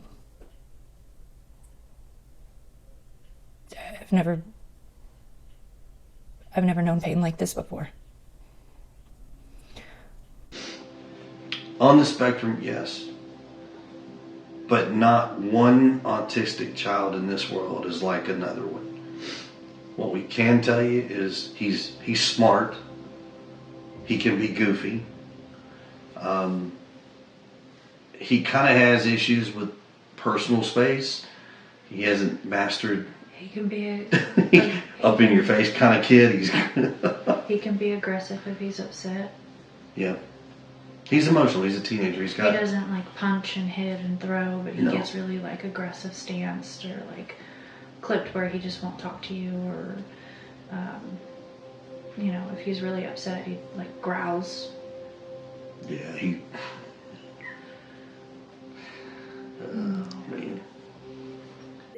Did Sebastian have tantrums at all? Oh yeah. I mean, he's a kid. I mean, it's even when I came in the picture. I mean, his tantrums were pretty bad. I mean, to the point. I mean, So I'm not dragging Seth, his mom, his sister, my wife. I'm not dragging people through the mud. So what is in the past is the past, and that really needs to die. And I'm saying that for everybody to hear, to include all parties involved with this situation. The past is a past that needs to die. Let it be. Yes. So we attend. So hold on. We attend Yes, church. yes, we do attend church. Now, are we tied to one particular church more so than others? Probably not. But if we go, we tend to frequent the one called Freedom Church. It's up in Gallatin, Tennessee. Mm-hmm. Did Sebastian like that? Did he like to go and? Yeah, when he was in church, so the kids area. Oh my God. They've got a phenomenal youth program. Yeah, I bet he liked to sing and stuff like that, right? He likes to Dance. dance. Yeah, dance. I mean, now, granted, what you call dancing, what I call dancing, and what he calls dancing, totally different. He's definitely got a unique rhythm. Yeah. Oh. But he loves to dance. Yeah. Even when I came in the picture, I mean, his tantrums were pretty bad. So Sebastian struggles with maintaining friendships with a lot of the children his age because even with the children that are similar, they tend to have different interests. Sebastian gets very single mind tracked. Like if he's wanting to talk about like Minecraft, then he wants you to be 100% all about the Minecraft. And so a lot of times, like other children will be like, yeah, that's cool, but I want to do this, and he'll be. So they wind up getting frustrated with each other, and that's where a lot of his like struggles making friends come into play. Is And because personal space is also another part of it where he disregards like what we call the personal bubble, just because he just doesn't have that awareness. Like he'll just be right here in your face. But he's capable of getting along with other kids. I mean, and he does, but typically for shorter periods of time. We have met some kids, especially like because I like to take them out and go do things, especially in like public settings like the festivals and bowling and stuff like that, to get them out and get them, it gives an opportunity to interact and work on those like kind of social skills and meeting people and being appropriate when meeting people, responding, with appropriate emotions and stances, like if someone's being polite and says hello to you, to match that energy and not come at a different energy, This one. This is one I got to ask you. Why on this was he asking for friends for Christmas? Sebastian has a unique personality. So does my daughter. and I understand. So I'm just asking. I'm trying to answer you, and you're going to cut me off. I did. I certainly did, because I've never had a child. So can I finish my answer? Absolutely. Thank you. You're welcome. He's very unique. Mm-hmm. He doesn't have the true concept of personal space, so he's like very in your face type situation. A lot of kids don't like that, and most of the kids talk about things that he's not into. He is very much, if in a conversation, he will talk about Minecraft, and most kids don't play the Minecraft. Mm-hmm. They're all playing whatever other games. Sebastian is very driven into his conversation, so whatever he's talking about, if you're talking about something else, he tries to drive you back, and people just don't have that kind of interest. At school, he's known for peeing in his pants. I mean, it's a number of things. He's very awkward, but he's quirky. He's a good kid. Mm-hmm. He doesn't have friends.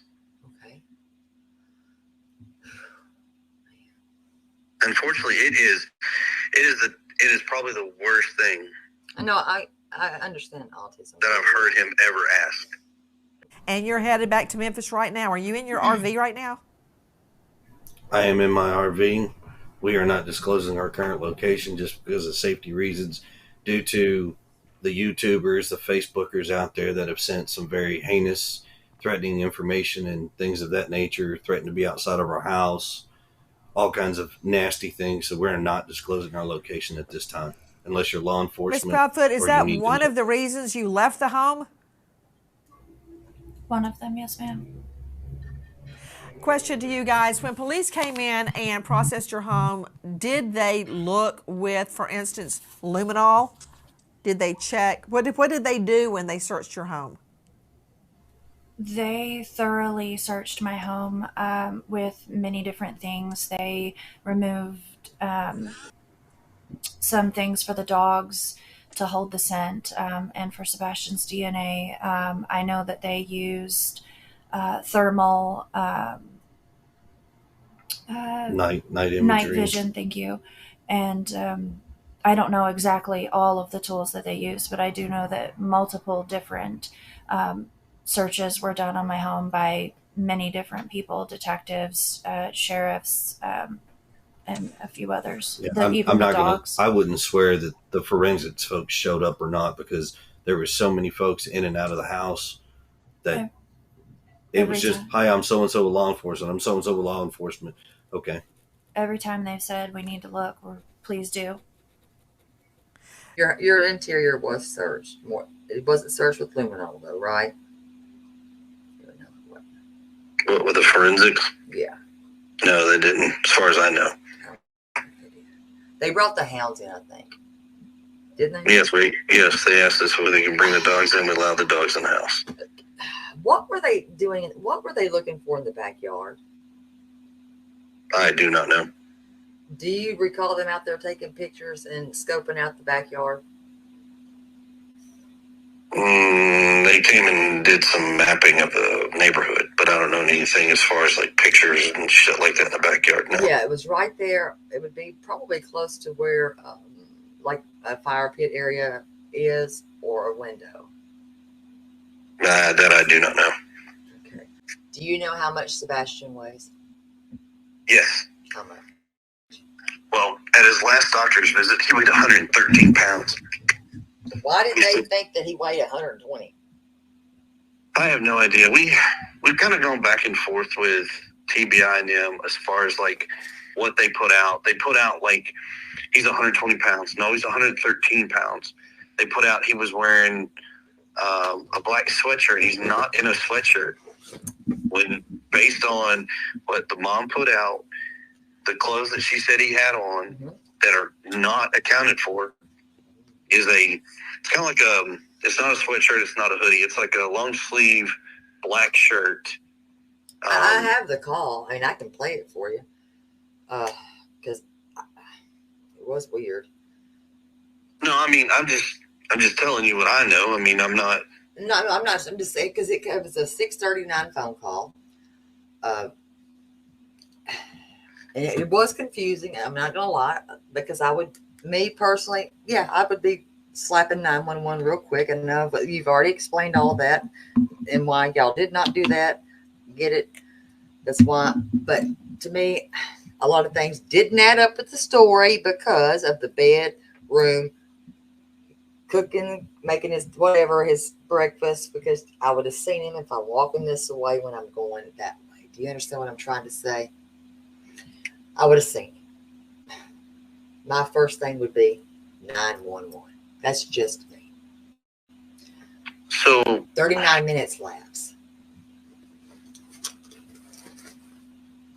And when the call goes out. The call went out before 6:39. Well, they have it at dispatch at 6:39 with the sheriff's department. Yeah, call went out before then. I'm just only giving you what I understand. No, I understand. I mean, my phone logs and everything's been downloaded and recorded, and they have it. So that's why I'm like, I know it didn't go out at 6:39. They've taken all of our devices. They've scanned them all. They've done all that fun jazz. Now, had they kept y'all's phones, or did they give them back? No, they gave them back. So the day all that went down, I mean, this is not anything pertinent, so they didn't really give a shit if we said this. I know how this works. So they walked in the house, they asked us, and, we were sitting down. Me and the wife were sitting at the table. Seth was outside in his truck, I think, on his phone call, or he was talking to somebody. But they had asked us initially about phones and stuff like that. And I said, no, I don't care. Here's my phone. And I gave him my phone and said, here's a passcode, signed a release form. Katie did the same. I went outside and said, hey, they want you to bring your phone and come inside. They want to talk to us. He goes, okay. And I said, all right. I said, well, they took our phones, and I think they're going to ask you for the same, sign a release form or something. I don't know. So then they took the phones. The phones, they go off wherever they go, and they do their thing. Well, we went all day, no phones, absolutely nothing. My phone back first. Then I think Katie got hers, and then Seth got his, or vice versa. I think it's how it went. Mine, hers, and his, in that order. But they were not, simultaneously. It was spaced out. Now, let me ask you. Did they also go through meaning Sebastian's devices as well? They still have them. Okay. Did he also have he had a tablet? I think at his dad's house. Okay. And his phone, and then his switch. Here he had his Chromebook, his switch, and his phone. Did we figure out the glasses? I know you didn't want to wake your wife.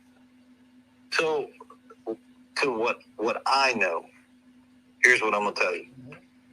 Based on when the cops were here, they searched, they looked in the room, the glasses were missing, so the assumption is that Sebastian has them on his face. Now, I said the assumption because I don't know. I haven't seen the glasses. And I wasn't here when they initially searched. I mean, he's got that teenage attitude going on where he's all over the place. So one minute he's angry, and next minute he's laughing and joking, and the next minute he's like, I'm going to my room. Aww. What are you doing? Nothing. I don't want to know.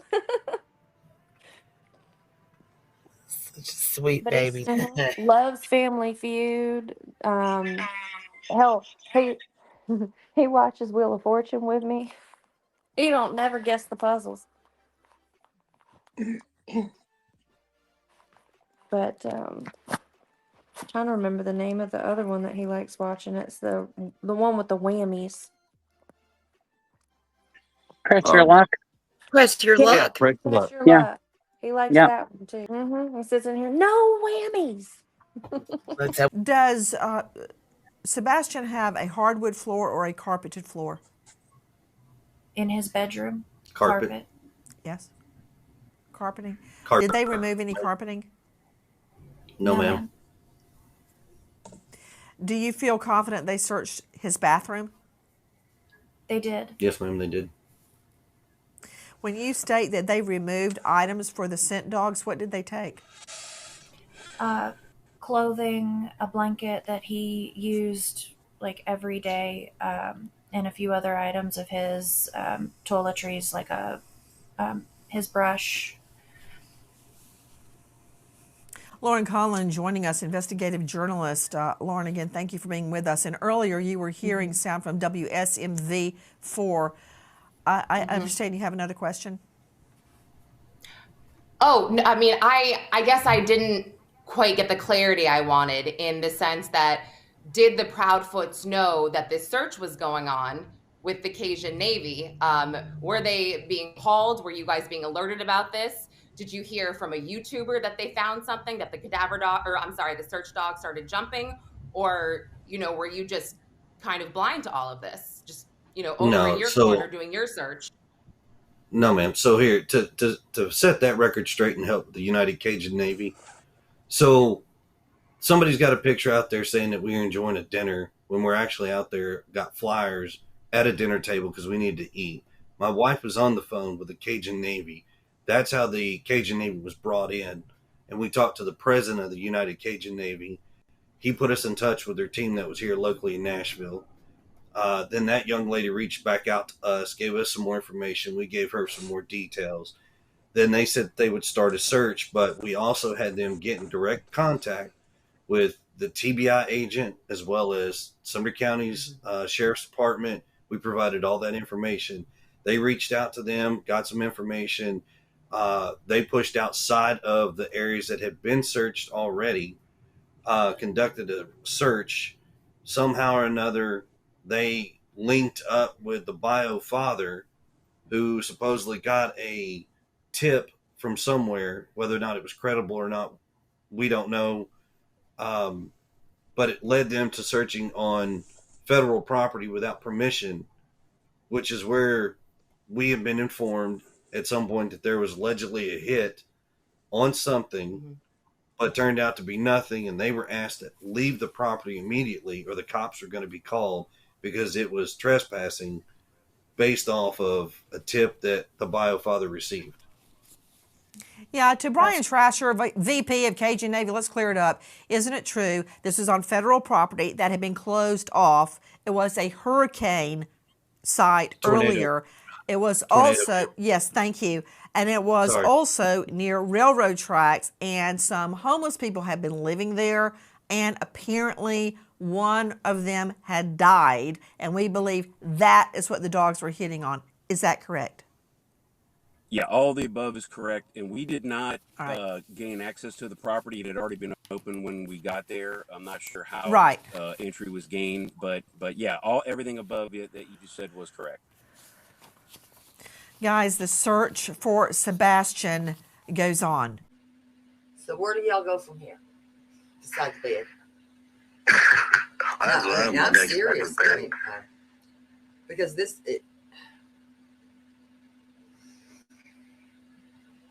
we are on we keep looking. We keep looking, and we go from there. 3 weeks here, and 24 days will be 25. It's actually 25 right now, but yeah, well, we're on the 25th day, but I'm saying we're already 3 weeks already passed in. Yeah. And everybody, they keep saying everybody's suspect until what? Exactly. What do you think you're going to do with what's the first thing you're going to do when you see Sebastian? I'm going to give him a big old hug. What are you going to take him to go eat? Well, I won't be the first one taking to eat. One. That's probably going to be his mama. What is she going to take him to eat? Probably 60. Ugh.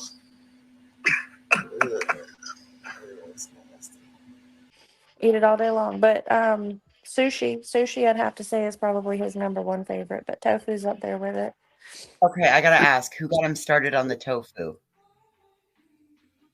So, well, I don't even know how he got turned on that one. What was it? he got turned on tofu because we went to it was either a pho or a Thai restaurant.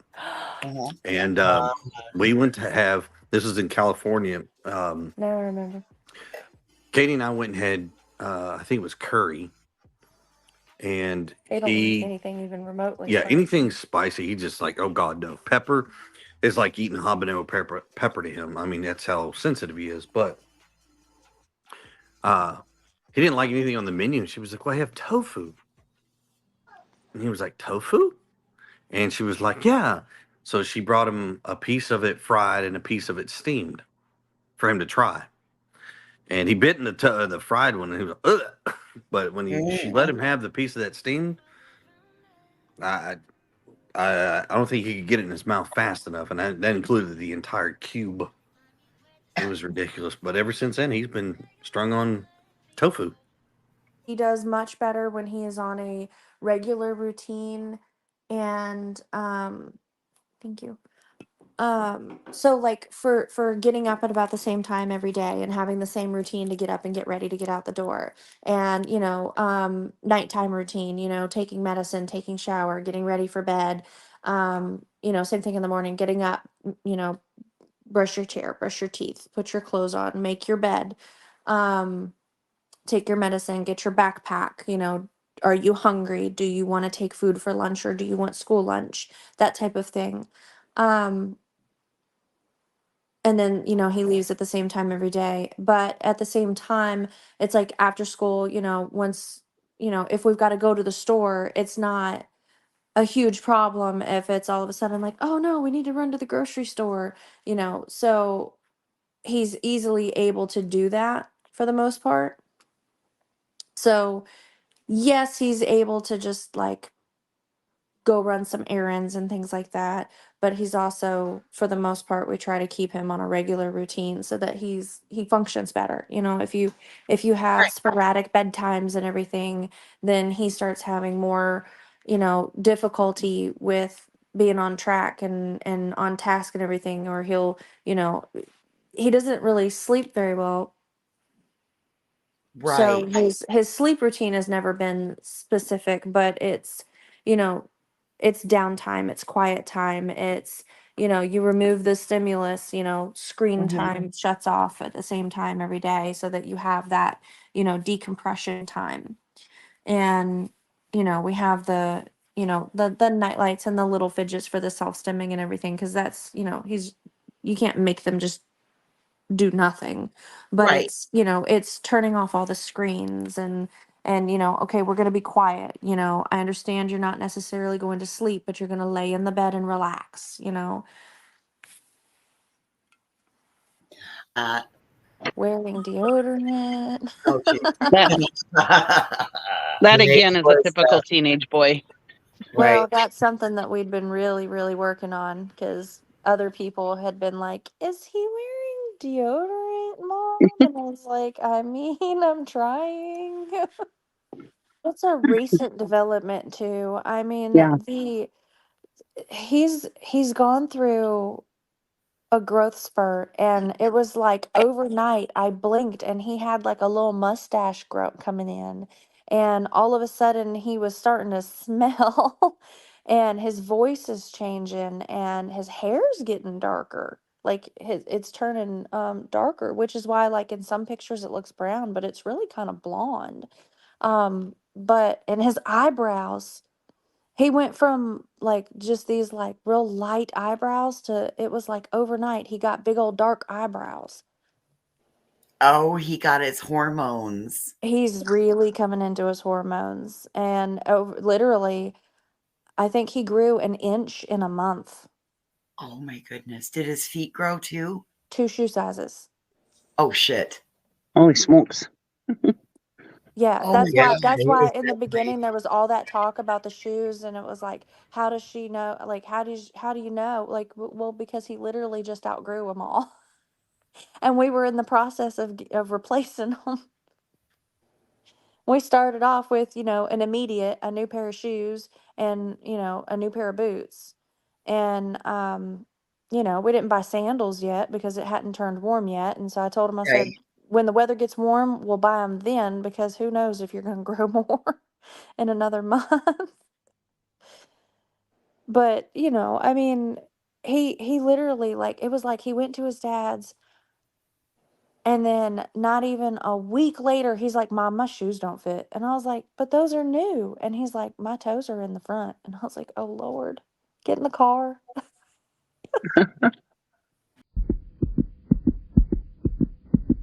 Just that you don't know. And I don't wish you to ever know. I would say it like this: everybody has an opinion, and it's perfectly okay to have that opinion. But you're not in this situation. You don't quite understand. I wish people would step back, take a different, wide open view, and not assume what they know. It's just better to stick to the facts. If they have questions, all they have to do is ask. And I pray genuinely that no one ever goes through this. Just be kind to people. I mean, it's real simple. I would not have imagined how far this has gotten, but there's no way to repay the gratitude, the love that we've felt from the community, the prayers. But thank you. But from the don't bottom of our stop hearts. looking. Yeah, please. My son is somewhere. This ain't Bring over him until he's home. As far as I know, they're doing everything. Anything and everything has been an option. They have brought in assets and resources from various counties, potentially other states. I mean, I don't know how much more they could do, but we're grateful for everything they have done. They're amazing, but they still haven't brought my baby back. They will. They will. The facts are the facts. I mean, the police know the facts, and all I ask of anyone is, if they're able and willing, is to help find him, help spread his flyer, help look for him, call in if you know anything or see anything. But we just ask that people focus on finding Sebastian. I will never give up hope on finding my child. Optimism is at its highest, regardless. Our son is out there. We're going to find him. Everybody has an opinion and their assumptions, and they are entitled to those. But as I've stated before, all we've asked people to do is to look at the facts, not what everybody's putting out there. If they have questions, call the law enforcement agencies, and they'll give you whatever they can give you. But the assumptions are just that. They are an assumption, your opinions. We pray for everybody, for hopefully this never happens to you. And if it ever does, then you'll understand. But I pray it doesn't. And they're doing their job. They're looking everywhere they can their goal is the same. We just want to find him. Like, miserable, to be honest with you. Yeah. Think of it like this. You wake up every morning and your routine is what it is and you know it, right? Now wake up when this happens and you can't figure out what to do. You struggle every single day on trying to get out of the bed, to deal and face everybody's negativity, and you try to make it a positive thing. Or the fact that my son's still not home. We have a bedroom that's empty that is never normally ever empty, except for when he's with his dad every other weekend. So now we have a child that's missing. So there's no words to describe it, but I can just tell you, it's like you get up and now you don't know what to do. I understand people are trying to find an answer. Truly, I got it. I understand that. But I want an answer more than all of you combined, I promise. I bet. it just, I don't know. It's one of those things people will never understand unless they're in the situation. And I don't ever recommend people or wish this on anybody either. I don't. No. Mm-hmm.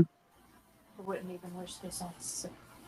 We probably should have done this face to face. I don't think we could have handled it. Tell you, we would have had fun. Oh, I don't think we would have had fun. I think Yeah, we we would have been would've. scrapping out in the yard. No. We would. Once again. No, you don't know me very well. It's not even that. I don't have to know you. I've already told you I don't put hands on women. Okay, you've told me that. Like I said, you told me that. I'm just saying, you told me that. Mm-hmm. Okay. I'm pretty sure that I know that you've done a psychological evaluation, which I know you're not going to admit to that. That's okay.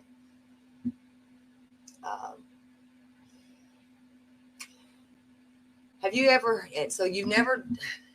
So the allegations that you choked this young man, all those things, that's bullshit. These people, everybody that said that they've seen these things, they're liars. A teacher that may come up with something that maybe it was said to them, they might be a liar too.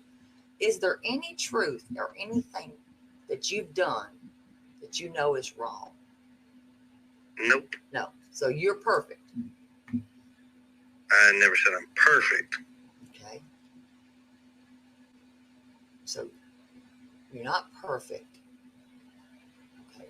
So the neighbor that heard you call him names, they would be telling the truth of what they heard, right? Yes or no? No. But that's okay. I'm just asking because those cameras would not, the ring things back there would not lie if they're on there. Damn it. I'm not saying they lie. Okay. I'm not saying they lie. Never once said that. Well, then I'm just asking because why would they come forward to say those things if they were lying? I'm just curious if you didn't say it. If you said it, just tell me. Do I like the word? Hell no. I despise the word. But if you and once again, my answer is no. Then why did they say that you were doing that and you were yelling at that young man? Then here's the thing. Then that's news to us, and that has never been brought to law enforcement. And if they have, that'd be great. Tell them to take it to law enforcement.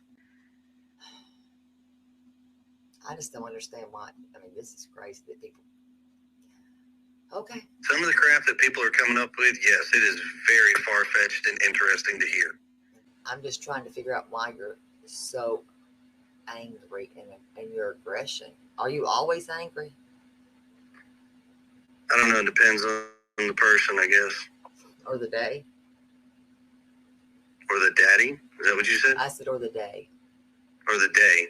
Mm-hmm. Depends. Okay. So you just, pop off and get pissed. It's all good, right? No. Did you ever call Sebastian the R word? And I don't use that word, so I'm not going to say it. R word? Yes. Did you ever refer to him as an R word? What is the R word? Like, I'm not trying to be mean, but what is the R word? It's derogatory. R-E-T.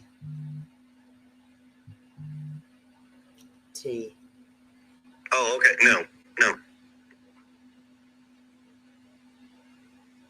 I know what you're saying. Did I ever call him retarded? No. Oh, no, I don't like that word. Please don't ever say I know. It. Yeah, please I know. don't say it. Listen, my fault. I apologize, but I was just saying I do know what you were saying. Please don't ever. And listen, she is uniquely herself. That's a word I despise. Well, no, I understand. But I was just clarifying that. Yeah, that word is a word I despise.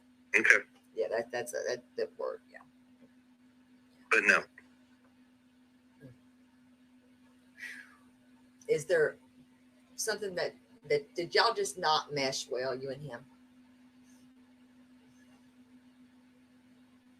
No, we meshed pretty well. Did you ever choke him? No. No neighbor would ever have heard you outside their home. Getting on to him? Sure. They may have if he's in the yard. And would they have ever heard you say anything like that to him? No. I can only imagine what his family is going through. It's like your worst nightmare come alive. I can only imagine what his family is going through. It's It's like your worst nightmare come alive. Everybody is. Sheriff, look. Pay Be attention. vigilant. You know, we don't expect everybody to stop what they do and spend every waking minute. But you would be surprised on how easily people are complacent and not realize certain things. We're all guilty because we're all human. We all live a daily life. But sometimes just being a little bit extra vigilant. Aware of your surroundings in case there's something suspicious. You never know. But don't ever stop is all we ask. Please keep looking, keep searching. Anything, reach out. You know, doesn't matter.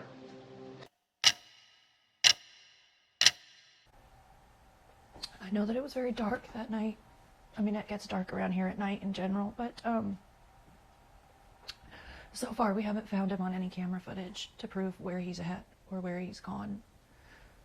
I know that they're looking, and I'm asking everybody and anybody that has cameras, trail cams, stores, to check, even from before he went missing, just to see if there's anything at all. That I don't believe we can comment on right now. That is not something that I believe we're privy to at this point with law enforcement. That is something I would definitely direct back to them. But I mean, there's all kinds of requests out there. There's thousands of hours of video that they are combing, and we're just hoping they'll find something. Help spread the word and keep searching, and thank you. And just, if you think you see him, call him in. Call his name. Yeah. He'll answer, and if he doesn't answer, he'll look, even if he's not being verbal at the moment, because he can talk, but sometimes he don't talk. Call his name. Tell him to stay put. He could be on the move, so keep checking your properties. Yes, like the search is never over until he comes home. That is for sure. So smart. That is for sure. So smart. Anywhere and everywhere. At this point, It's been 11 days. He could be anywhere. Yeah, they've searched the woods, they've searched parks, they've searched creeks, they've searched. At this point, anything and everything. Anywhere that he could be staying out of the weather or getting food or, I mean, honestly, at this point, he could genuinely be anywhere. What I can tell you is, with all law enforcement, with everybody that's involved, there's nothing that's been eliminated. Everything is on the table. Everything is being looked at from every possible aspect. Everything from he got out and walked away and was outside of the search radius before we started searching to the worst. Yeah. And that's currently where we're at. I mean, it's... Yeah. Really trying not to go down that road because we're going to find him. Speculating causes problems. Assumptions cause issues. And based on facts of what everybody knows, right now, there's nothing, and everything is still on the table to being looked at. We just know he's out there somewhere. The signs that we've been blessed to have family, friends, and even some in the community that have been helping us, but we've been out spreading those as far as we can, even over state lines, trying to get awareness because, you know, not everybody knows that he's missing, and there's a chance that if someone could see him and not even realize who he is. So we want to get his face out there because we want him home. And surprisingly, even locally, there are some folks that don't even know what's going on, and it's kind of like a shocker. Like, how do you not know? You know. And a few others, but we're working with everyone we can and taking. Like, some people have been kind and reached out with resources that I didn't know were out there, and I've reached out to all of them. Truckers Against Trafficking, we reached out to them just in case. And that's why, as a part of being in that world, we go and we utilize our brothers and sisters to help spread that word. You'd be surprised on how easy it is to spot somebody. The biker. So. Listen, why wouldn't you want to search for him? So I didn't say I wouldn't search for him. So if that's what you're insinuating, That's just what I said. Exactly That's exactly what I just said. I'm not laughing. I'm for real. So here's what I'm telling you. Just because what y'all don't see. There's no y'all. I'm one person. There's not 10 people inside. Okay. All right. I'm You're right. Hold on. Let me change my statement. Just because you don't see what I or my wife does doesn't mean anything, because you're not holding her hands, you're not walking side by side, you don't know what we've done or what we haven't done. What are you doing? Well, we've got signs that were made that we got scattered across the state. We've got flyers out there. We've got people helping do billboards. I've seen the I've seen the 2 billboards. I've seen those. Well, you've only seen 2, but I can tell you there's a lot more than that, because there were 7 from Memphis to Nashville on I-40 and 240. I'll check that out tomorrow. Okay. I've helped with the flyers. Thank you very much. Oh, you're welcome. And I've had other people helping with those flyers as well. I wish we could thank everybody, and we've tried, but if you see them and say thank you from the family, but we appreciate it. There's tons of people that are doing that. You've got them in Australia. You've got them all across the nation. Yes, we do. We haven't crossed the world. No, I know. That's what I'm saying. You've got Australia. No, I know. They're right. I have those people doing it. I know. I know. How about UK? Yes. Yes. And Canada. I've got truck drivers doing it as well. Yes. How did you get Canada? How do you mean? How did I get them? How are you doing in Canada? It's not hard. Right. So I'm just asking, and you can't answer my question. What do you mean? They pass them out. They live there. Okay. Do you not know where all my people come from? No, I don't follow everybody's Facebooks and YouTubes and shit. Well, how are you doing, Canada? Well, simple, because I know of a motor coach industry company that's doing help, and they're helping us get them in Spanish and in French and distribute it all the way across Canada. Yes, they are. Their driver stops across their buses. Correct. We've got everywhere. We've got Canadians. No, are helping. we do, not y'all. We no, do, I said because no, sir. This is a united thing. Well, see, when people want to sit here and say that we don't do anything, and referring to me and my wife, I said we as in all. We as in all. I don't know what you mean. You're insinuating that we haven't been searching. That's what you insinuated, and you've already admitted to that. I'm saying your feet hit the ground. Yes, my feet have hit the ground several times. So what areas have you been searching? I'm just curious. So I've been out in Jackson. I've been out toward the Alamo. I've been to Memphis. I've been in Lake Horn, Mississippi. I mean, how far do you want to go? I have been out there. As long so as is my wife.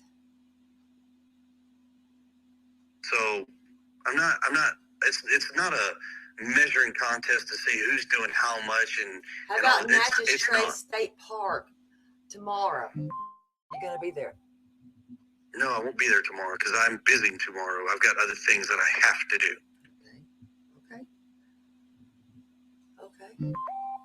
Okay.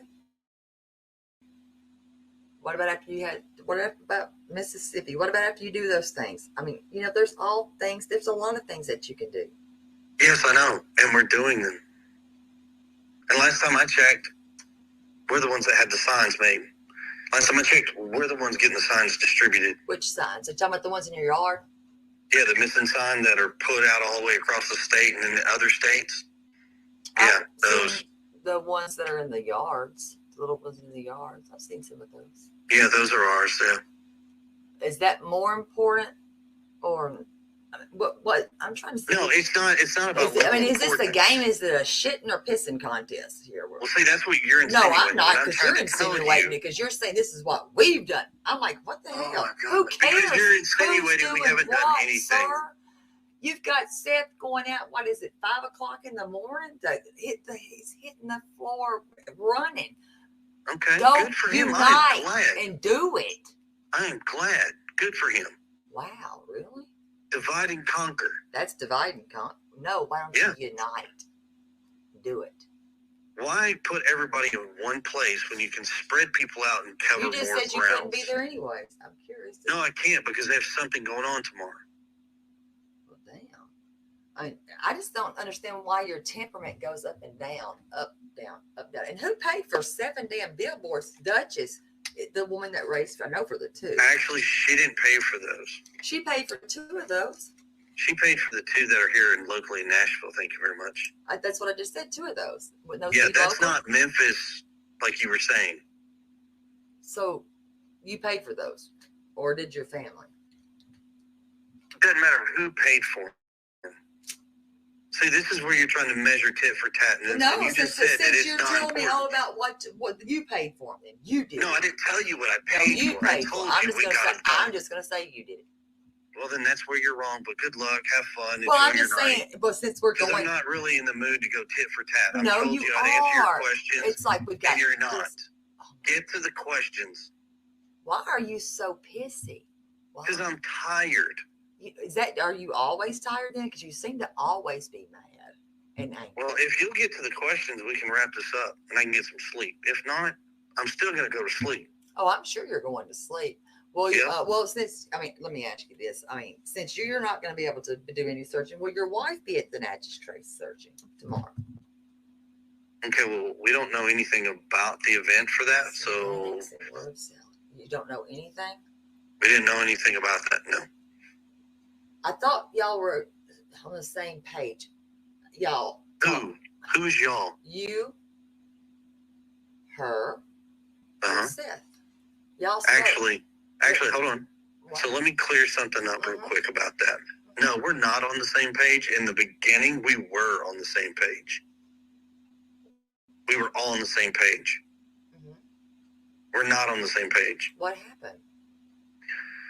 I don't know, to be honest with you. You do realize, at one point though, it seems it's on the internet that search is happening though. Okay, well, where's it? Like, give me the information so I can just give go it on to her. Facebook. Shit, just go to Facebook. Where? Hell, there's like 5 different groups. You'll find it. I'm not in all the damn groups. Jesus. I'm in like 2 of them for sure. Well, no, I'm in 3. At least 3 I know of. Then you'll see it. I'm just saying. Okay. Who's you organizing? Think Do you know? You'd want a united front. I know you got mad about y'all all are pissy about this. The GoFundMe, which I don't even know why it matters. Well, see, that's where when you talk about united and then everything splits apart, then everything's not united. So is she going to do it or no? I don't know. We don't even, you were the first person, no joke. You're the first person to tell us. Now, if Seth was known about it, why didn't he call us and tell us? We don't know. So you don't talk to him maybe daily or every other day at all? No, we do not. Not anymore. So is that, okay, can we talk about the GoFundMe? What was the big problem? Because you did say some shitty things, and you did. And I don't know if you're going to own it or not. That's up to you. You did. Here's what I'm going to tell you. I'm not worried about going tit for tat. And what I said... I don't need you to go tit for tat. I'm not asking for that. What I said has not been placed out there correctly. So, and I really don't care anymore. I know you don't. People can do whatever they want to do it. That's fine. I don't care. It wasn't, because it's not for gain. I don't know what you thought it was for, but it's not for gain like that. It's actually, that man is looking for his child. Okay. And I would think that that's okay, wouldn't you? Like I said, whatever they do, that's their own personal business. Would you apologize for what you said or no? No. I just don't understand this because I know Danny is nothing like this. He can be an asshole, but not like this. I'm being honest, for real. I mean, why so condescending? It's not condescending. It is. You asked a question, I gave you an answer. Asshole-itis. I mean, it is really. Yes, it is. All right, what's your next question? It shouldn't even fucking be like this. It's like you don't want. You're right. It shouldn't, but you're whatever. making it. You have made it. So what's your next question? So you wouldn't apologize, right? No. Nope. Do you believe that this young boy is alive? Yes. What makes you think that? My gut and my heart says he's still alive. I'm going to ask you one hard And right question. now there's no other evidence to say otherwise, so... Let me ask you something really good. Yes, ma'am. I'm asking, and this is from the heart. Nobody's hiding him for you all, right? Nope. Not at all.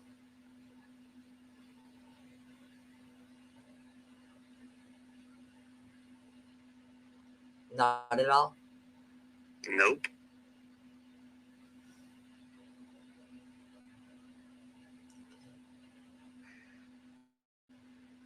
Has your car been searched by police? Multiple times, yes, ma'am. Have scent dogs looked at your car? Yes, ma'am. From the time that you left for the job in Memphis to February 26th, did you visit the home? Yes, ma'am. When? I was home. I can't give exact dates. Law enforcement has told me not to provide exact dates, but I had been home multiple times prior to February. And then I left early February and then didn't come back till February 26th, the morning he was missing. So you were not home from the time you left early February till Feb 26. Is that right? Correct, ma'am. Where were you living in Memphis? I have an RV trailer that I stay in at an RV park. RV park. Could he have been running and scared of something? Don't know. He could. It's a young boy. It's dark outside. God only knows. Okay. Now, there is somebody that has been asking to come on, and Gray Hughes. He would like to talk to you. Would you like? You can bring that. You can bring that man on board because I've talked to him. I respect him, and I will talk to him. Gray, I just sent you the Facebook link, so jump on up. Okay, Gray. I just sent it to your Facebook. So he'll be jumping on here shortly. Stacy, can you keep an eye out because I can't see because of my stupid computer. Hey, in the meantime, I would like to, since Chris is here and this has become very public, I would like to mention something. Everybody, Gray Hughes is here, and people are saying, why is Gray here? I will tell you, Gray, I consider Gray someone that I like. Gray helped me in the beginning. When I started this, he was very kind to me. I know, it's a shock, but he was. It was very sweet. I asked, he knows I'm kidding him. And I asked Chris, is it okay if Gray Hughes comes up? And Chris said yes. So, Gray, I'm going to turn it over to you now, please, sir. Yeah, I just want to say I've talked to Chris, and you know, the way he's sounding right now is exactly how I think I would sound, or anybody else would sound, giving the attacks being leveled. I wish I could show y'all this in person. All right. Does he have, when he was younger, he probably had some pretty nasty ones. As he's gotten older, between his mama, me, and his dad, and other family members, trying to get him to, like, look, you need to focus on this. Stop doing, ball your fist up, put him down to your side, like in a very aggressive manner, like you're pushing down, and stomp with one foot. Okay? Mm-hmm. He gets like that when he's throwing his tantrums. And then he brings his hands up in like the military knife hand is what they call it. All four fingers and thumbs pointing outward. Yeah. And he's like moving his hands up and down, kind of like he's making a point, kind of. That's to the extent of his violent outbreak. But other than that, no. When I talked to him on the phone, we talked on the phone, we've messaged back and forth, but you know, we talked for like an hour one time and literally went over detail by detail on where the light video was taken, you know, the flashlights, you know, exactly where that was filmed. We went over where the dog scented and all, and I kept sending him the map and he would show me the route and everything. And it was like, to me, he seems like somebody who's literally out there trying to figure something out. I know my opinion isn't like all the rest of the people out there. I mean, I've never seen anything like this. It kind of reminds me of like remember the Chloe, was it Chloe? Yeah, Chloe Smith in Australia, the two parents that were sitting there and they just didn't look quite right. And everybody blamed them for the abduction out of a tent. And it turns out it was literally somebody abducted the child out of the tent. Right. I mean, there's just so many cases like this. And all I'm saying is when I've talked to Chris Proudfoot, I have never seen anything that he said in any of the interviews where I went, wow, this guy, wow, he must have something to do with it. I actually look at him and think, man, I would feel the same way if from day one, the entire community hated me and I never got the same love that Seth got. Seth was absolutely admired by everybody like he was God or something. Let me explain why. And I agree. I think that's exactly how you would sound, Gray. There's no question. But let me explain why, okay? Again, social media is here to stay. We need to learn this. When anybody comes on and they are aggressive and insulting, it blows up like wildfire. And you're asking public for help, but you are condemning the public because of a handful of jerks, and that causes problems. I haven't Well, for the heard. record, ma'am, I have not in the past gone onto a show and been a jerk and ridiculed the public and said a bunch of hateful things and inappropriate things. I have not done that. It's extremely hurtful that we, me, my wife, and Seth have to live in this life, even when this is over. However it ends, we have to live this life, not everybody else. Quite frankly, Sebastian's going to find out what everybody's been saying about his parents, and I can't even imagine how distraught he's going to be, but we have to find him. I mean, and it sucks. Yeah, you have to find him, and that's the most important thing. Yes. The rest is going to fall into place later, but the most important thing is he has to be found, and he has to be found regardless, period. I want to just side note, he's not clapping, y'all. He's not what? People keep saying that he's clapping. He's not clapping. That's just background noise. Oh, I don't hear any. Yeah, y'all. Some people have heard they're clapping, and that's fine. I guess I'm currently working. Oh. Some people have heard they're clapping, and that's fine. Yes, I'm currently working. I'm not this criminal. I'm not this monster that everybody wants to believe. But I do believe in privacy and respect, and it goes both ways. Did he ever have to sit in urine? Say again now? Urine in a pull-up? At our house, at school? Can I get a little bit more specifics? I was unaware that he even wore pull-ups. Yes. So here, let me bring you up to speed on that deal. Sebastian has pull-ups that he wears because Sebastian likes to pee in his pants and defecate in his pants. It has become a problem at school to the point where they've actually had to say something to us. So we even told him, I said, look, either you figure out how to go to the bathroom or you're going in pull-ups. And for the longest time, I mean, there had sprouts where he would do what he was supposed to do, and then, he wouldn't. And is there a reason why you wouldn't let Sebastian around your daughter? We have family personal reasons for yes.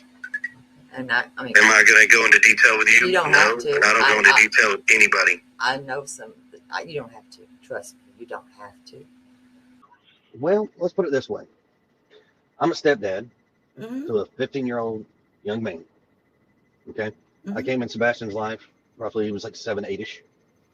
And I helped raise him, and I still help raise him. And I have a daughter, since everybody wants to know, who lives with my ex-wife out in New Mexico. Her mother has another man. My daughter refers to him as daddy. What does a child calling a person got to do with anything? Because as long as a child is being correctly raised and not hurt and loved, then what does it matter? He's my stepson. He does not call me dad. He does not call me father. He doesn't say it. He calls me Mr. Chris. I have always left that open for him. He does not have to call me anything he does not want to, except for late for dinner, because that ain't happening.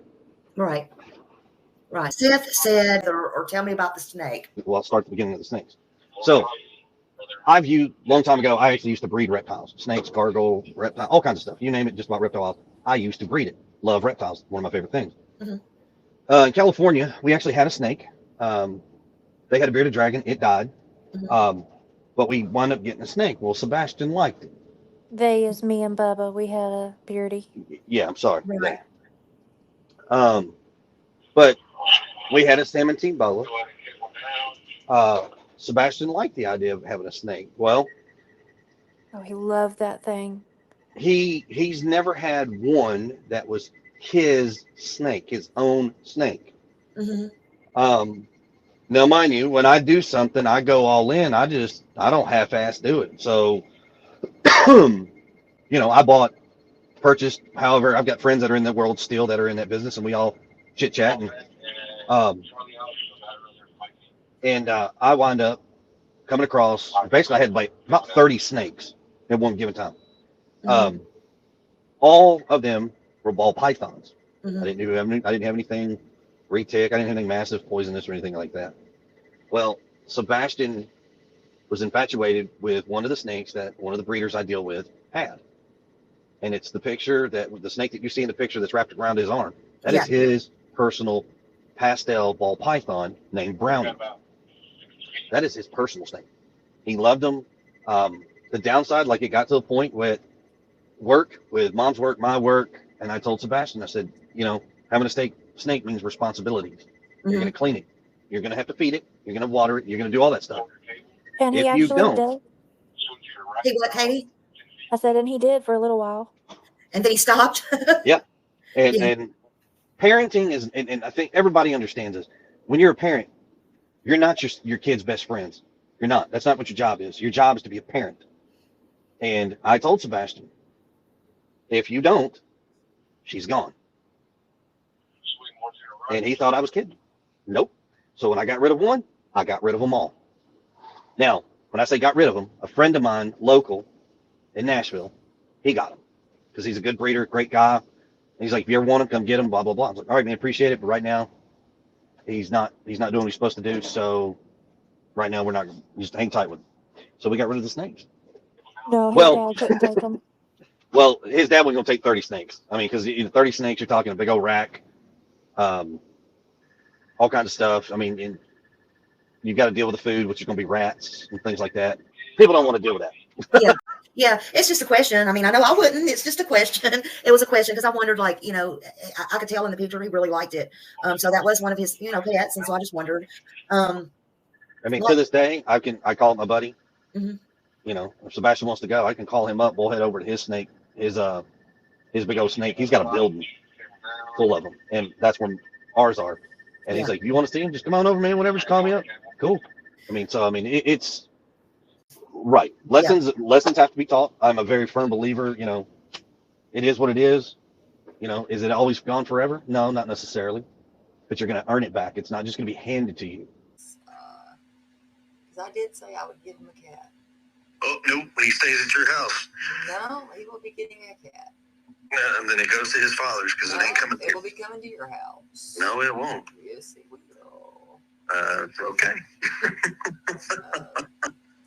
Make sure you can send him a picture of the cat. We'll go with that.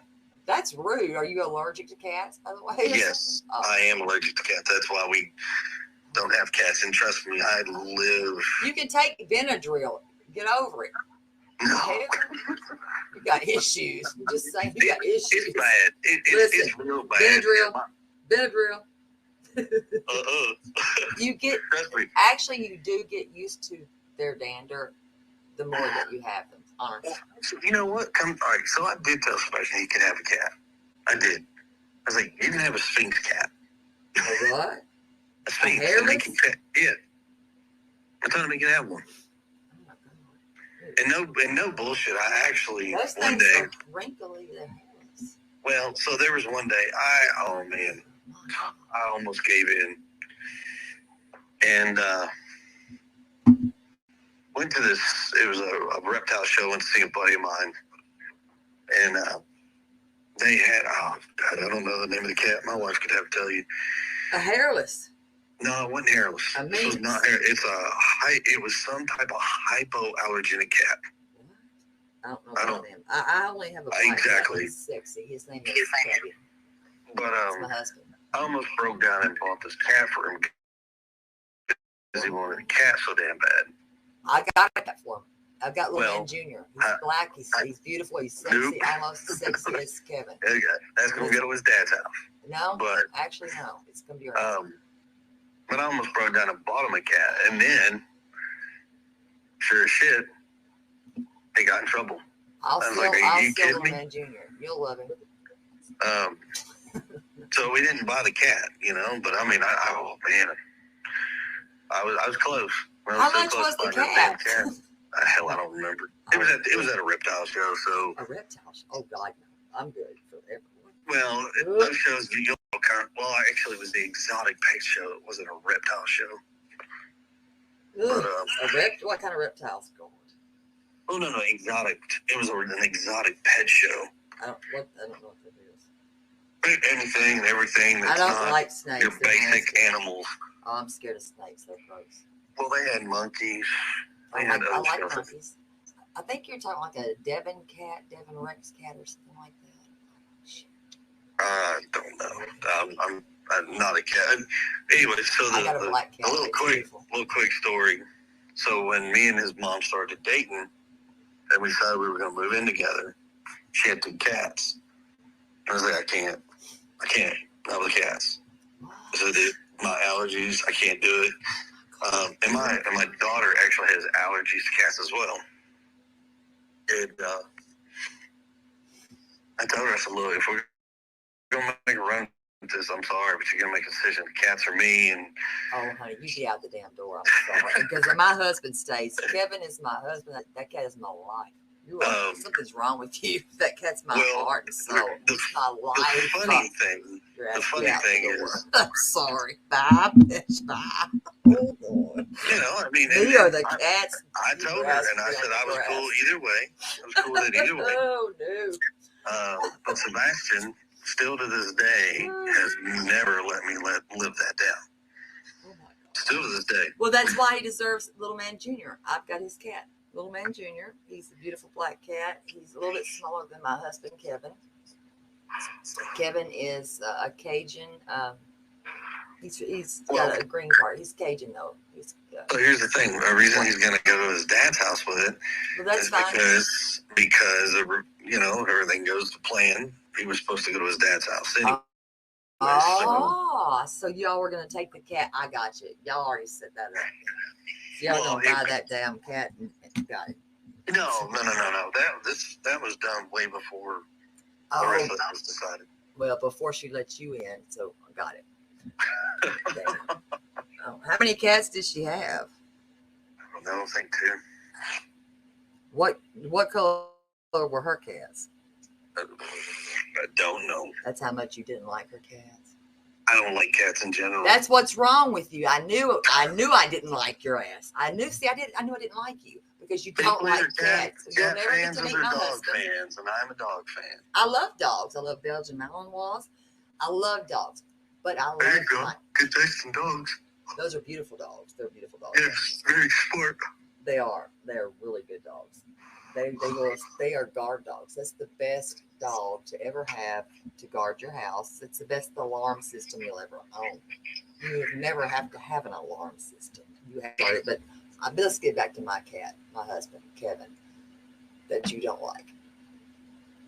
I just don't like cats. It's not yours. I just don't like cats in general. Like them at all. You need to invest in Benadryl, sir. And you can pass this on to your daughter. An allergy. But the best cat I've ever owned is the black cat, and he's the best cat. He's like a dog. He's as big as a dog. He's better than a dog. I promise. He's probably bigger than your dog. And smart. He can walk on 2 feet and open a door. And get his own eyes. I taught him well. But I will be getting your cat to you soon, Little Man Jr. To his dad's house. Well, I don't need y'all can work that out in your own accord. It's not my business to tend to. How did you discipline him? Sebastian in general? Yeah. Well, that depends. The punishment has to fit the crime, so to speak. I'll give you an example. Cleaning his room, and people are going to make me sound like I'm so horrible, but I promise you, folks, you try this with your kids one time, and you won't ever have a problem with this again. So if you tell them to clean their room, and they go in there and they clean their room, well, they say come out, well, it's clean, and you go in there and you go to check their room, and the room's not clean. Okay, thought I told you to clean this room. You told us the room's clean, did you not? Well, yes, sir. Okay. Now I'm going to clean your room. And you know exactly what that means. I go in and I go grab a trash bag. I walk back in that bedroom. If it's on the floor and it's not supposed to be on the floor, it's not picked up and put in the right places, goes in the trash bag. If it's not important enough for you to take care of and pick up, I'll take care of it for you. Throw in the trash bag. Tie it up. I've done this to him twice. One time, Mom talked me out of it. The other time, Sebastian, here's the bag. Go put it in the trash can. and then you're going to take the trash can to the street. And after that, Sebastian, did you clean your room? Well, your mom told you to clean your room. Did you clean the room? Yes or no? Well, yes, sir. Is it clean the way it's supposed to be? Well, no, sir. Then I suggest you go back in there and clean it, or I'm coming in there in the next 10 minutes and I'm cleaning it. Yes, sir. Hauls butt to that bedroom, and by God, that room is clean the way it's supposed to be. Now, it sounds crazy, but I promise you, you try it with your kids, man, your kids will be like, oh my God, they ain't kidding. It works amazing.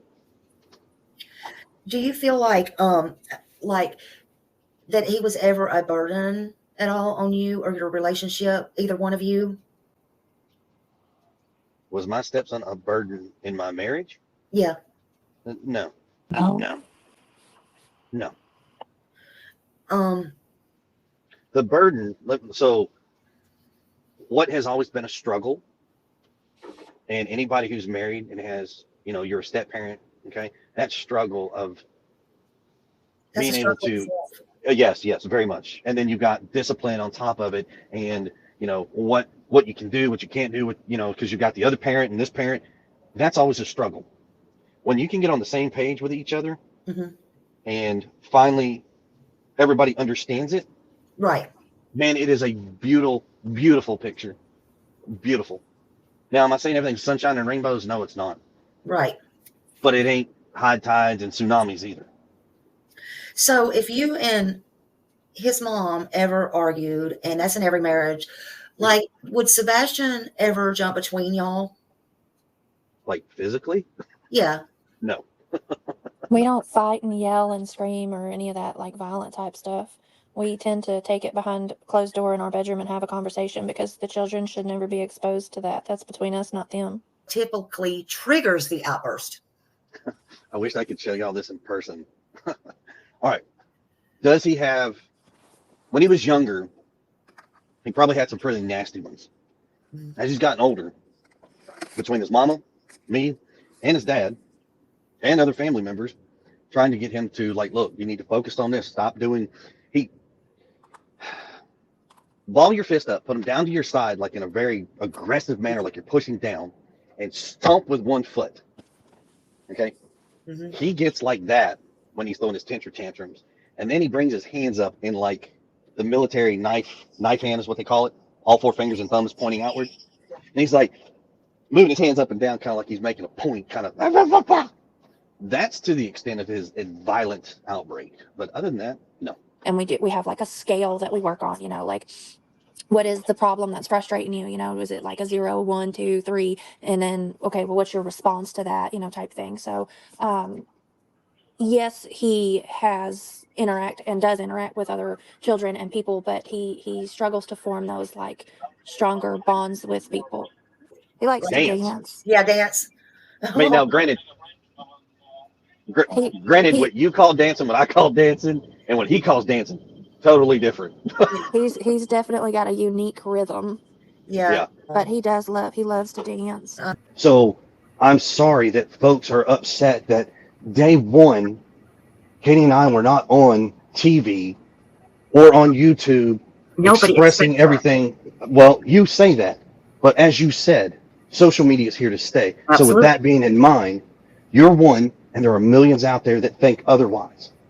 I would never expect you to come on. But I think the way he was just talking a minute ago, to me, it sounded normal, given the fact that the 90% of the chat is just trashing him. No, that's not true. That is not true. We are kicking people out. I can see it right now. No, I know you're kicking him out, but I keep seeing comment after comment after comment after comment that are really suspicious and like, great. Just close the chat. I'm not even. Yeah, like you had somebody in the chat that literally asked the question: was Katie arrested at 19 for an incident? Like, I'm sorry, but once again, this goes right back to none of that has anything to do with Sebastian. Okay. Yeah. No, I'm not trying to create anything. I know you're not, Greg. I'm just trying to say that I absolutely understand how he's feeling, and I know out there they go, "Oh, look, he's soothing Chris's ego." I listen. I've talked to him late night on a phone. He's just a normal dude trying to figure something out. That's how he sounds like. Now he's on here with. I've seen him on shows. Remember at the beginning, him and his wife would go on shows, and they were totally calm, talking, and they were normal. But everybody dissected every single word that they said, and everybody came up with a a negative meaning for every single. When I woke him up for school, he wasn't there. I took a second and walked through the house looking for him in case he'd gotten up and was trying to get breakfast or something, because he did that sometimes. About 3 minutes in, give or take, I was on the phone with my husband. I said, I can't find him. He said, what do you mean you can't find him? I said, he's not in the house. Well, let me tell you what happened. I can explain. Let me tell you. Chris, when you went on and talked about hitting Sebastian with a belt and kind of, just chuckling about it and how the social services or child protective services came to your door and apologized to you, that got people upset. Like I said, I got nothing to hide. So Sebastian went to school one day because we were at the house. He got in trouble. He didn't have a belt on. I was like, where's your belt? And got it. Whack. Got him. So he goes to school and he tells the teacher. They're mandatory reporters. So the teacher reports it. Mm-hmm. That afternoon, CPS shows up to the house while we're actually sitting down to eat dinner. Now, mind you, 15-year-old child.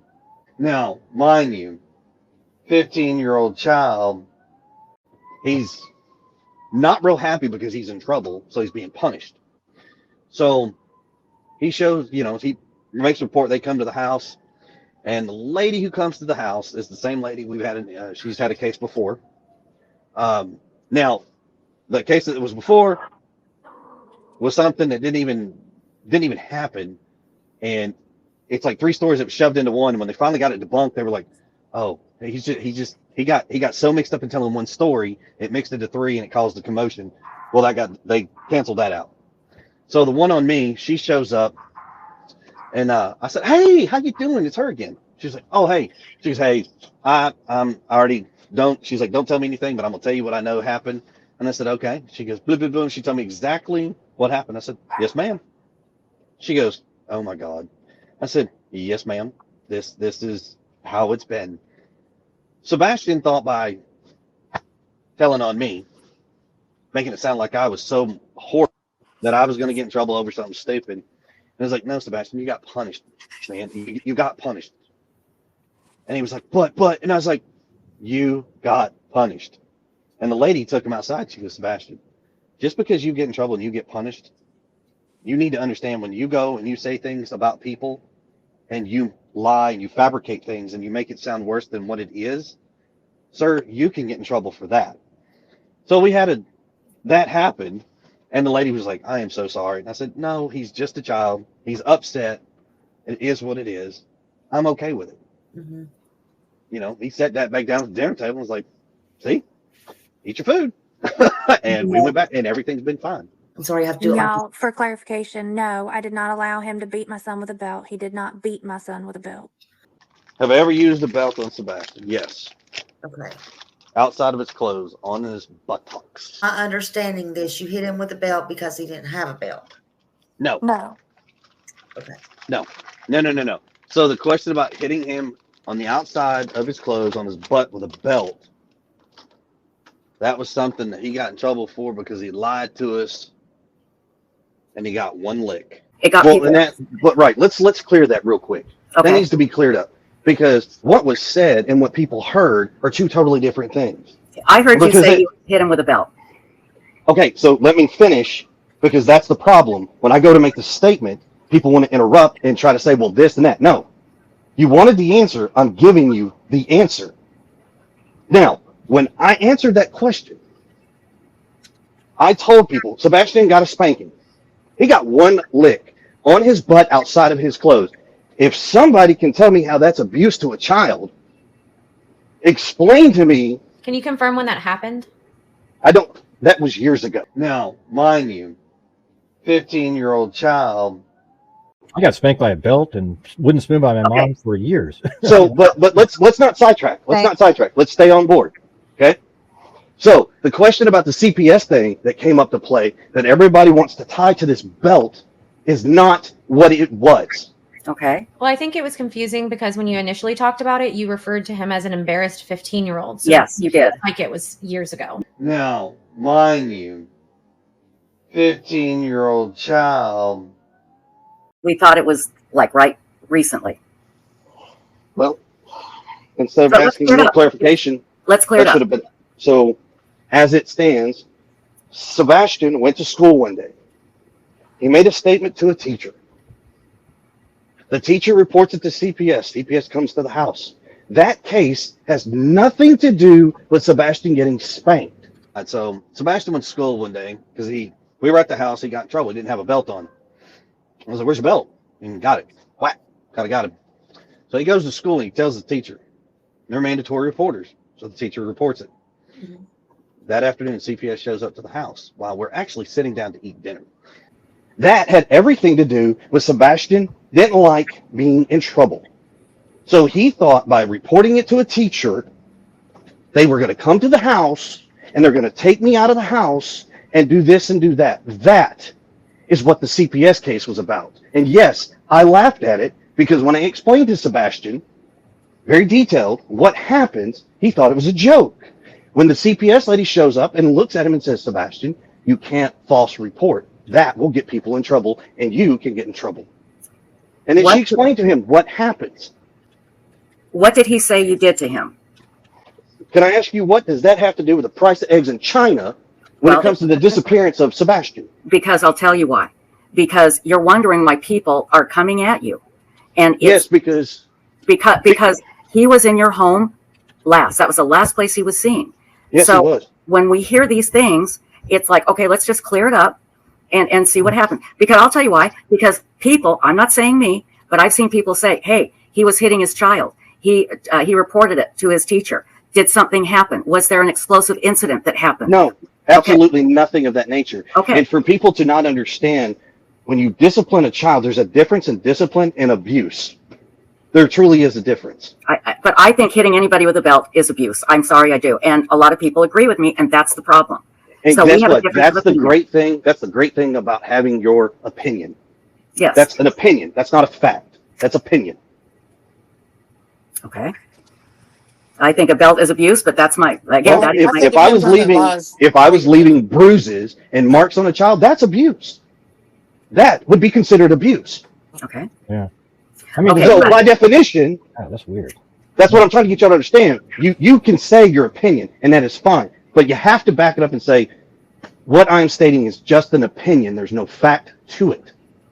When you don't say that, you leave it open to interpretation for a lot of people to take it and run with it. That was a lot of the problems with this. And there will be people, I can get people from CPS that will say, hitting a child with a belt is an abuse. But here's the thing. You're right. That doesn't have anything to do necessarily with Sebastian and his disappearance. But what it does is it creates a narrative in people's minds that we need to clear up and change, Chris. We need to clear it up and change it. Okay? So let's do that. So we just did. Okay. If now, you did go on Nancy Grace and say that CPS has never been called. And no, that's not. No. Nope. Okay, that's what I heard. What did you say? She asked the question about a situation, and she asked me if I had ever had CPS called on me. I believe is what the question was. I'm going to tell you right now, I don't exactly know what the question was without hearing it again, so I'm not going to answer you with something without having it in front of you. Okay, that's fair. That's very fair. Very fair. I want to find out about Mr. Proudfoot hitting Sebastian with a belt. What happened?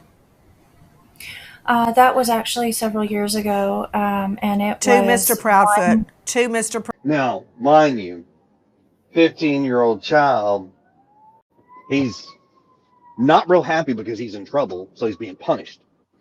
So he shows, he makes a report. They come to the house. Proudfoot to Mr. Proudfoot. Yes, Mr. Proudfoot, what happened? Oh, I'm sorry. I misunderstood. I thought you were asking Katie. Sebastian had gotten in trouble. He got caught lying. And I had asked him, I said, "Hey, you got to have a punishment for this."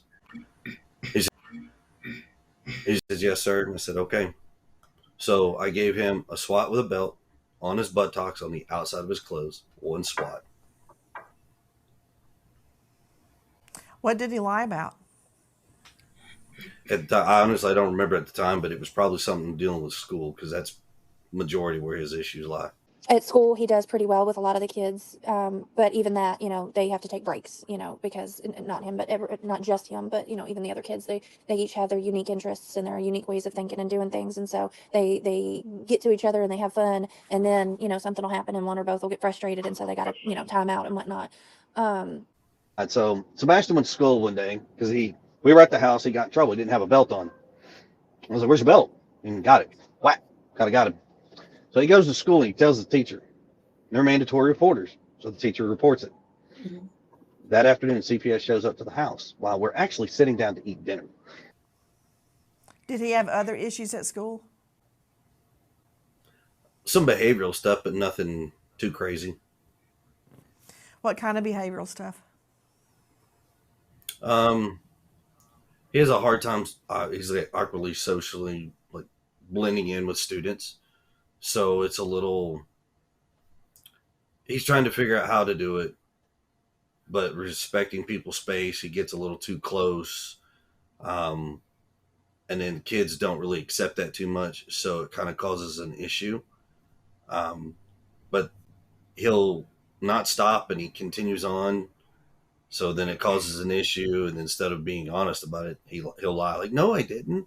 Okay, Sebastian. We're lying about doing. Was that the first? We're lying about doing. Was that the first time? Was that the first time you had ever hit him with a belt? Yes, ma'am. The one and only time, actually. When was this? Years ago, ma'am. Now, mind you, 15-year-old child. Any idea how many? 3, 10, 1? It probably at least 3 years ago. I don't understand how that turned into a CPS or Child Protective Services complaint.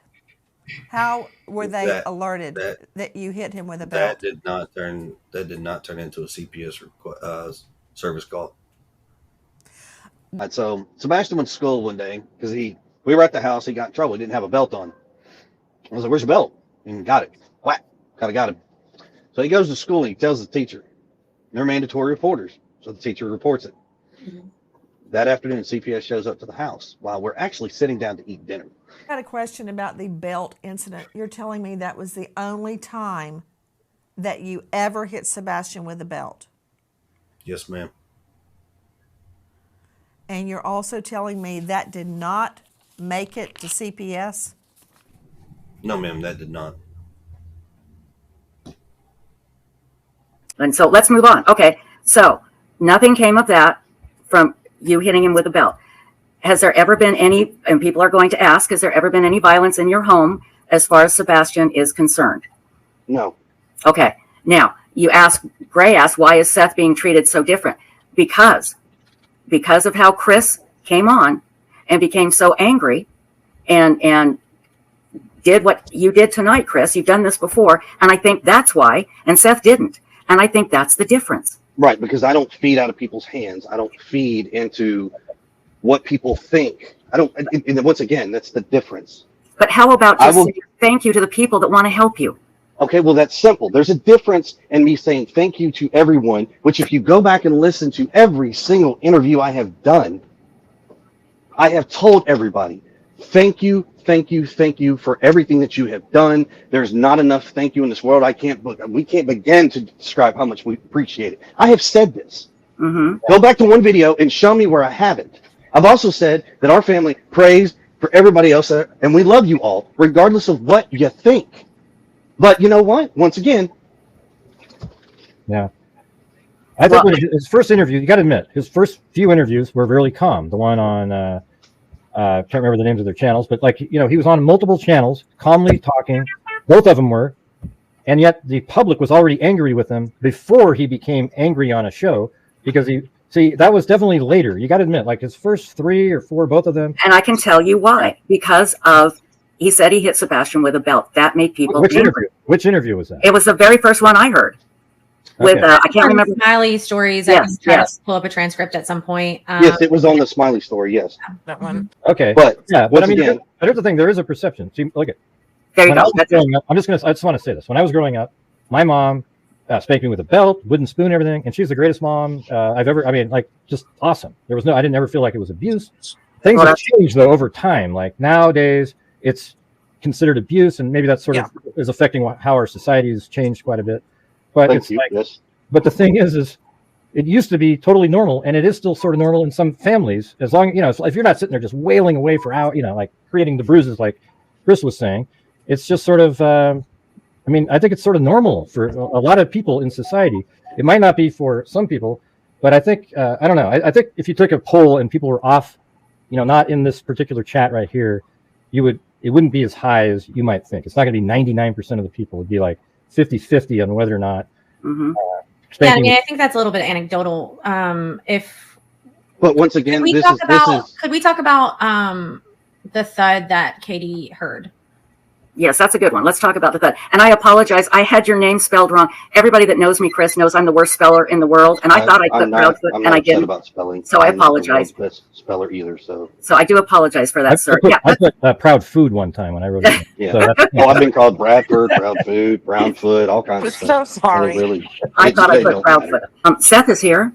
I've asked him to join us. Insightful One, if Seth jumps on, can you please put him on the screen, because I can't because of my computer. Right. I got it. Thank you. Have you guys seen the dog scent track? That because you actually showed it to me, right? Remember on the map, Chris? I don't know if you're interested in. It was kind of an interesting route up the street. Well, and, are you referring to the day 1 through 4 dog tracks? Because some of those are. Well, he had like a dog scent outside the front door and Yeah. sort of around by where the fixed light was on the flashlight, and then north, and then around to like a retention pond, something like that. Just short of it. Stacy, I believe Seth is here. Yep, I got it. Seth, I am so glad that you are here, my dear. Thank you very much. Seth, what would you like to say now? I got a few questions to ask Chris. Okay. Can you hear me? Yes, he can hear you. Hey, Chris. So why did you texted me the other day about something I'd already sent Katie an email?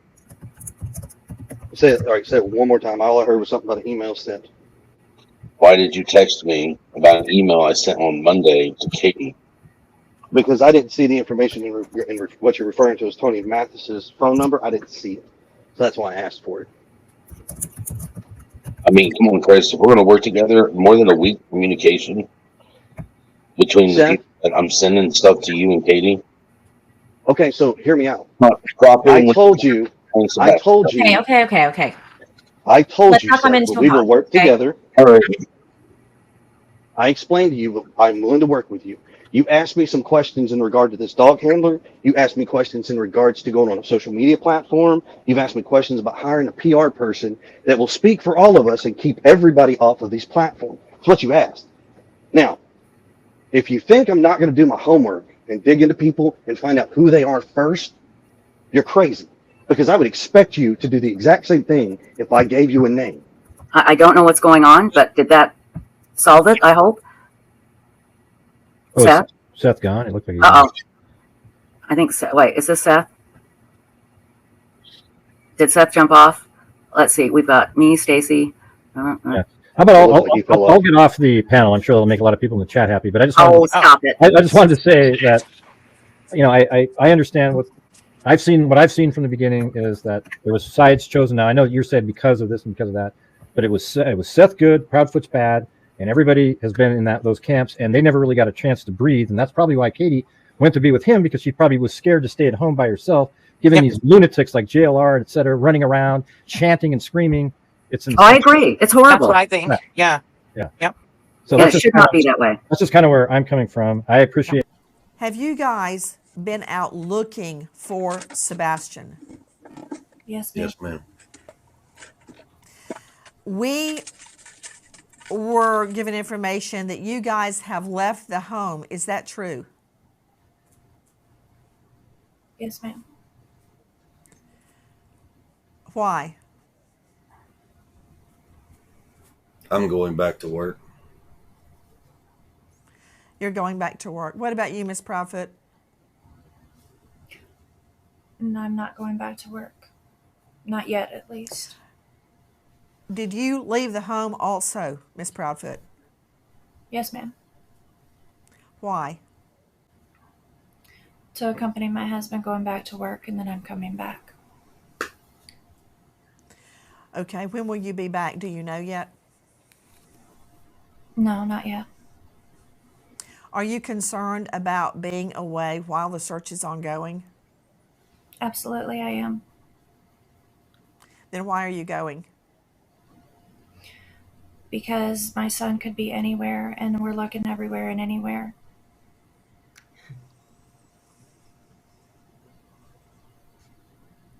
And you're headed back to Memphis right now. Are you in your RV right now? I am in my RV. We are not disclosing our current location just because of safety reasons, due to the YouTubers, the Facebookers out there that have sent some very heinous, threatening information and things of that nature, threatened to be outside of our house, all kinds of nasty things. So we're not disclosing our location at this time, unless you're law Miss enforcement. Proudfoot, is or that you need one to of the reasons you left the home? One of them, yes, ma'am. Communicating with him, we've had nothing but good conversations, and that's it. I mean, that's all I can do. And I've never seen anything that made me go, God, ooh, that's, it's weird. I mean, I don't know. I watched the same things you guys have. But anyways, yeah, see you later, guys out there. Okay. See ya. Take care, Gray. Bye, Gray. See you. Does anybody know where Seth went? I'm working on it. Okay, thanks. I do know. I think up in his area, he doesn't have like the greatest signal because a lot of times when we talk, his You know what? phone he will drop. Do you want to ask him if he wants to call me rather than go on the internet? Just call me on the phone, and I can put him on, and it'll be a really strong signal. I mean, it'll sound really good. Well, I think it's just like his cell signal up there is not the greatest. Oh, it's a cell. Okay. Yeah. But if he wants to, I mean, if he's on his cell phone, let me. Heather, if you want to give him my number, and Chloe has it, feel free. And if it's better for him to call me rather than to jump online. I'm texting him. Okay, we can do that. So, hey guys, I don't want to talk about other creators in chat, so let's not do that. Okay. Yeah. So agree. Yeah, let's just. I mean, I don't want to give them any. Right. So let's get to our next question. Okay. Next question. Let me take a look at my notes. Yeah, because I just wrote some things down. Have you had? And I may have asked this and I forgot, Chris. My mind is sometimes mush. All right. So here's a funny little thing. People can look this up. It's great. Tennessee, a couple years ago, back when there was all this rioting, people stepping in front of the interstates, blocking traffic, there were several states across the country that passed a law. If you're impeding traffic and you get ran over, that's on you. And Tennessee was one of those states that adopted that. And it sucks that that they don't really understand it. Like, because don't go somewhere that you don't know the laws and expect to have all the freedoms you think that you're entitled to or that you think that you get because you made a mistake and went, oops, I was dumb and didn't know something. And well, let me ask you, have you ever been called a narcissistic son of a bitch at all in your life? Because I'm going to have to call you one. I do believe that you I've been called all kinds of names. hell of a narcissistic son of a bitch, and I think I have to smack the shit out of you. That's why we could never do this face to face. That means you lack self-control. No, I like self-control. No, that's what you just said. No, I don't If we did it like face-to-face, you'd have to self-control. slap me. No, That's I just don't lack of like. self-control. I don't like condescending assholes. Well, I just don't. I don't. Terribly sorry. You could go out and maybe paper the cars while they're out in the parking lots. Oh no, can't do that. That's illegal. Oh, sorry, I forgot. Illegal in a lot of places. Well, in Tennessee, you don't want to be caught doing that. I forgot. I knew somebody said that it was illegal in one of those states. And if they don't catch you doing it, they'll go after whoever that is for. They'd end up going after the Proudfoots for that. What? Chris and Katie. Mm-hmm. That's crazy. Yeah. Well, the problem, so the reason why a lot of that comes into play is because if you put something on a car and it causes damage to a car, you're held liable, regardless of what it is. It's me being me. Always be yourself. Authentically yourself. The lot lizards prevail. Just saying. And I did print out my flyers and used my nice ink. And I used great ink that I buy. And I'm appreciative.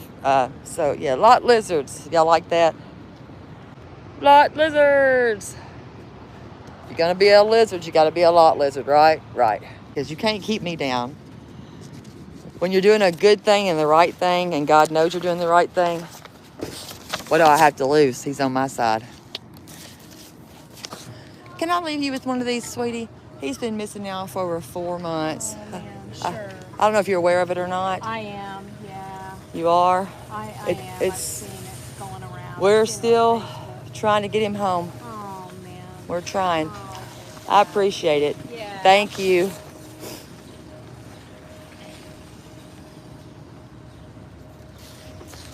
I'm bringing awareness to another community. And I believe in doing this. I think that we should be able to do this. It's not against the law. We're past the 4 months, I should say. I'm getting a little shocked that they've heard. They were aware.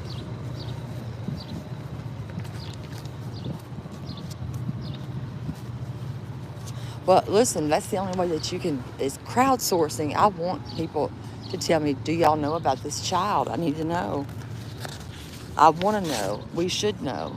I mean, why not? More people should do this. And it doesn't have to be in this state. Do it in other states as well. Do it in other states, guys. What? If people, I can name off everywhere I've been. If y'all need to know, I'll tell you. Just ask me. Ask me and I'll tell you. I've been to Mississippi 3 times. And in the process of going to Mississippi, yes, I did stop. I also did stop off in Memphis, of course, and in other little smaller areas. Jackson, I did. I'll continue to do this, and I'm not going to stop doing it. No, I've gone, oh my gosh, I've been to Nashville. I've been downtown Nashville, actually. We went down all the way downtown Nashville. It has gotten cooler because it's been storming, thank God. So I've been there. Let me think of everywhere I've been. I've been to Madison. I've been, let's see, Gallatin, Springfield. Let me think of every other place I've been. God, this is crazy. I've been Wisconsin.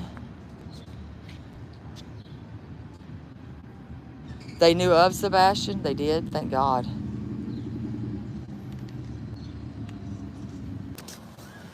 Can I leave you with one of these? He's been missing now for almost 5 months. I don't know if you're aware of him or not. Yeah, I am. Good.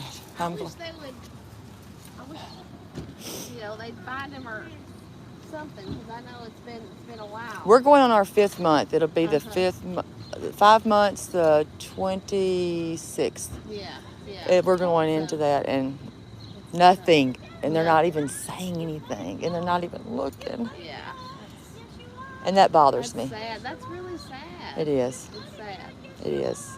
And I feel like I'm one person and all I can do is just keep doing this. Right. That's right. And I'm going to keep bringing awareness. So I thought, why not come out here and do it, instead of Hendersonville or any of that area. Just keep pushing out further. Because the further I go, the better I think it might be. Yeah, that's very true. That's very true. And it keeps it on people's minds so they can be more aware and keep looking for it. Yeah, and plus, when you have kids. Yeah. Thank you. Thank you. And let me say this, I've got 3 girls. I would never be complete without my babies. If I'm missing one baby, my life is done. And I'm honest when I say that. I would never be whole again at all. Ever. Who would be whole ever again? So we're going to go to our next one. And there's no way I would be done. I would be gonzo done. I would be ready to just be done. And to, yeah, well, and then thinking like that right there, if I have to think like that, no.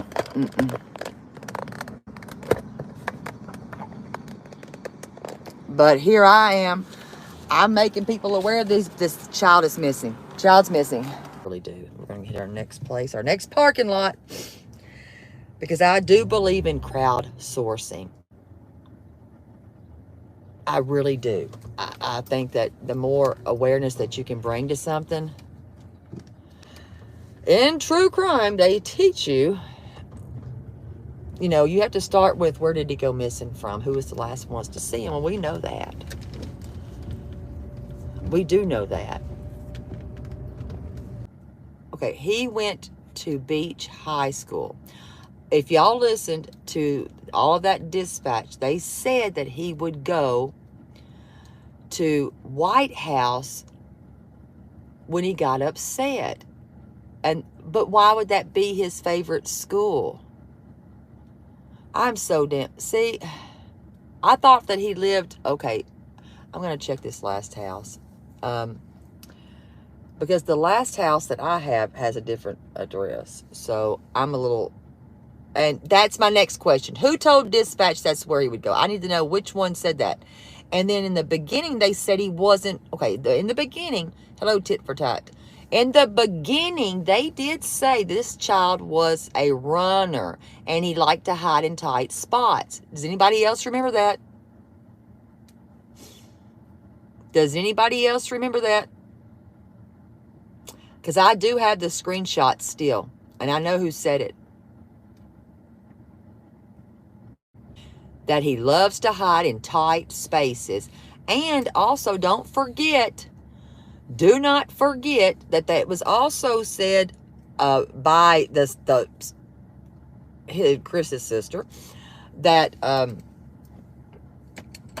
God, what did she say? Check your cars. He could have gotten in your cars and fallen asleep.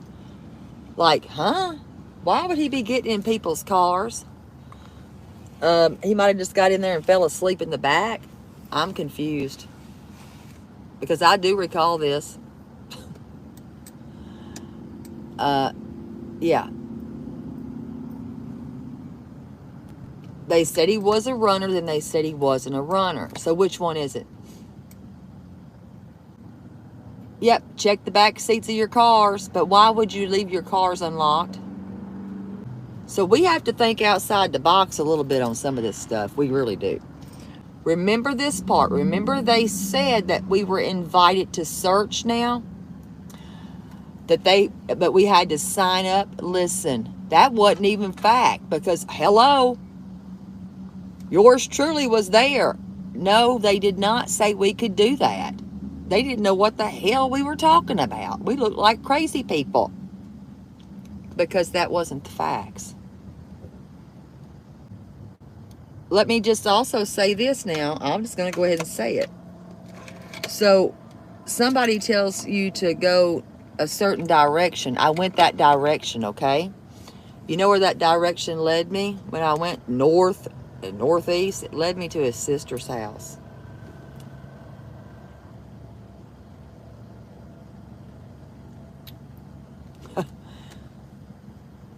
Why would you lead somebody to your sister's? Can I leave you with one of these, sir? He's been missing now for almost 5 months. I don't know if you're aware of it or not. If you have kids, be careful. In this state, at least. Thank you. I don't know if you've heard of him or not. Yeah, I see his stuff. You do? Facebook and, you know, keep an eye, you know, his whereabouts, and, you know, I pray that he's all right, man. I know. We're going in on It's a our while. 5 months. It'll be 5 months the 26th. And that's why I said leads. That don't mean no. That's why I said I'm not going to stop. I can't stop. I mean, what do you think happened? None of this. It's up in the air. I want to say, it's like this for me. Mhm. I want to say he's fine. He's out there. Mhm. Yeah. He's eating off the ground somewhere. Mhm. Okay. Mhm. But a part of me is like, for 5 months. Mhm. You know what I'm saying? Yeah, I do. So, I mean, if you only seen the tick bites I've and got, you would know. I've been in you've these been woods. searching. Yeah. How far is this from? I know it sounds silly, but this Well, here from us. well, from here, about 30 minutes. 30 minutes. Yeah. And he's 15. Mhm. There was. And he'll be on 16 December 7th. Oh. I know. On my road, they got a Mhm. sign, have him out in the yard. I put that sign there, actually. Yeah. Yep, over there by the Uh-huh. golf court, golf. Mhm. Yep. And I look at it all the time, and I say, man, please find that baby. Mhm. I have a 25, a Mhm. 22, and a 9. Mhm. And man, it just, ugh. Mhm. And I think it's great how they can do their appearance to kind of. Yeah. Well, that isn't a legit photo right there. That one is. Yeah, this is a legit of him, but this is if, as he's progressing, or his glasses off. So that does make sense there too. That's, yeah, You know because what I mean? they need to do that. They need to do Because that. They needed to do that it's a right whole there. different. You know what I mean? Yeah. I don't wear glasses, but I'd be like, Well, because we don't know if he's got his glasses or not. We don't know. We don't know anything. We don't know. So now that's was the this one a thing. middle of the night thing, or That's what it says, between midnight and 6 that morning. that he just kind of went out of the house? I don't think so. Autism. He's high functioning. He's very high on the spectrum. He's a smart He young knows man. what's yes and no. Yes. Okay. Yes. He knows right from wrong. Yes. Yes. And you don't think it was, what group of friends does he have? You know what I mean? He didn't. He didn't have no friends. He asked for friends for Christmas. Oh. So it's like a runaway type of thing. I don't think so. They listed it like that, but I don't believe that's. No. Mm-mm. But yeah, I'll makes me want to tape this in the back of my window. Do it. Here, I'll give you another one just to pass out to the other I'll one. give one to my friends. Thank if you. She wants to, Thank you. You know, I mean. Because I'm getting more yard signs. I'm getting more yard signs. And I'm getting more yard signs, but I appreciate you. Yeah. Maybe you can tell people to put them in sleeves. Yeah. The plastic ones. Yeah. And then they can put them on the outside. Yeah, because I'm getting more yard signs. And the officers don't stop us. well, John the sign maker, you can get a magnet from him. He's out of Hendersonville. John the sign maker. You can just call him and tell him, and you can order your own sign or your own magnet for your car. I'm rolling advertisement. Yeah, because I'm rolling. Yeah. Yes, it has all the information on there because I'm rolling advertisement for it, and I'll continue to be. I appreciate you. Is he a family member? Is that my question? No, but it feels like it, but he's not. It feels like it, but he's not. He's not my baby, but it feels like it. Thank you. All right. Can I leave you with one of these here? He's been missing now for almost 5 months. I don't know if you're aware of it or not. I am, yeah. I used to work at Liberty Creek High School, so. Okay, so you are aware. Very aware. Thank you. Well, I'm continuing to spread it, and I thought I would spread my radius a lot more. Thank you. We have now that blonde bimbo lot lizard right there, holding her little purse with her, I think she's got her red dress on. I don't know. So we're lot lizard guys. We're hanging out in parking lots. Like, this is the best place to be. It's the best place, parking lots. Join me. You'll love it. So they said. Let me see if I got any more.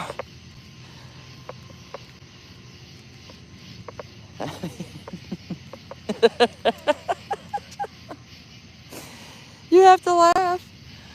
I mean, I got some more. I got a few more. No ticks in the parking lot.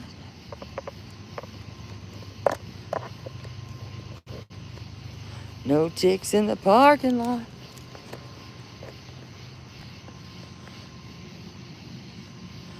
True facts. Let's get some more. No ticks in the parking lot. Okay, guys, so a lot to unpack in this episode. I hope you enjoyed this raw narrative. I am going to keep this short and sweet as promised. There's so much in this case. I wanted to try to piece together the proud feet in different scenarios, and so I tried to piece together what they were saying about Sebastian as a person, what they were saying about Sebastian's phone usage, what they were saying about the search. So I kind of did a compilation of everything there. So it was a lot to put together, and it also was a lot to piece through because they do use the same story over and over again, but then of course they add some details or they'll tweak the details, and so it's very confusing. So I hope I could put it into perspective and show you kind of what they said in a timeline fashion. One thing I do know about this case, I don't know who's guilty, who's innocent. I do know that there's been so many lies that it's very hard to keep up with all of them, and even the people that are telling these lies are having trouble remembering everything that they've said. But no one's perfect. Everyone out there makes mistakes. Shout out to TikTok Tony. I was just kidding, man. I'm just kidding. Don't be upset with me. Don't get me like barbecue lady, okay? Lady Freedom doesn't want none of that. If there is no road to redemption, no one would ever try to make a positive change or regret past mistakes. So we would never try to do better. I do believe that redemption is possible, but it is very personal, and it's a journey that people have to go on alone and make decisions to right what they've done. And I think that in this case, the parents definitely need to be more self-aware, look internally, and make the changes that are necessary, because Sebastian never deserved any of the things that happened to him, and he definitely doesn't deserve to be out there for almost 150 days. And so, with that being said, I hope and pray every day that Sebastian will return home safely. It is looking quite grim, and I don't want to lose hope. There's so many possibilities of what could have happened here, especially as we go through these interviews and we see that nothing really is as it seems, because it is all lies. It's very hard to pick out truths within the lies. It's very jumbled up. And so anyone can make a change. The proud feet could come clean. They can start telling the truth. I don't think that's going to happen. The only caveat to always being able to change the road you're on is that we're not promised tomorrow. And so if they decide that they're going to keep this a secret, because I don't think that he walked out of the house. If he walked out of the house, he would have been caught on some sort of surveillance, and he wouldn't be far from home when he wasn't wearing shoes. He didn't have protective clothing on because it did get very cold in the nights to follow his disappearance. So, with that being said, it doesn't look very good, but we do have to keep hope alive. And thank God for people like Terri Lynn and people like Chloe P.I. She's another person that's been out there. Trevor Lee has been out there. There's all of these people that are just trying like hell to find this kid, and that's what actually needs to happen. We just need to find him. He needs to come home. Lady Justice is blind, but we are not. Lady Justice listens carefully, and so should we. Thank you all so very much, and I will talk to you all very soon. Stay safe out there, lot lizards.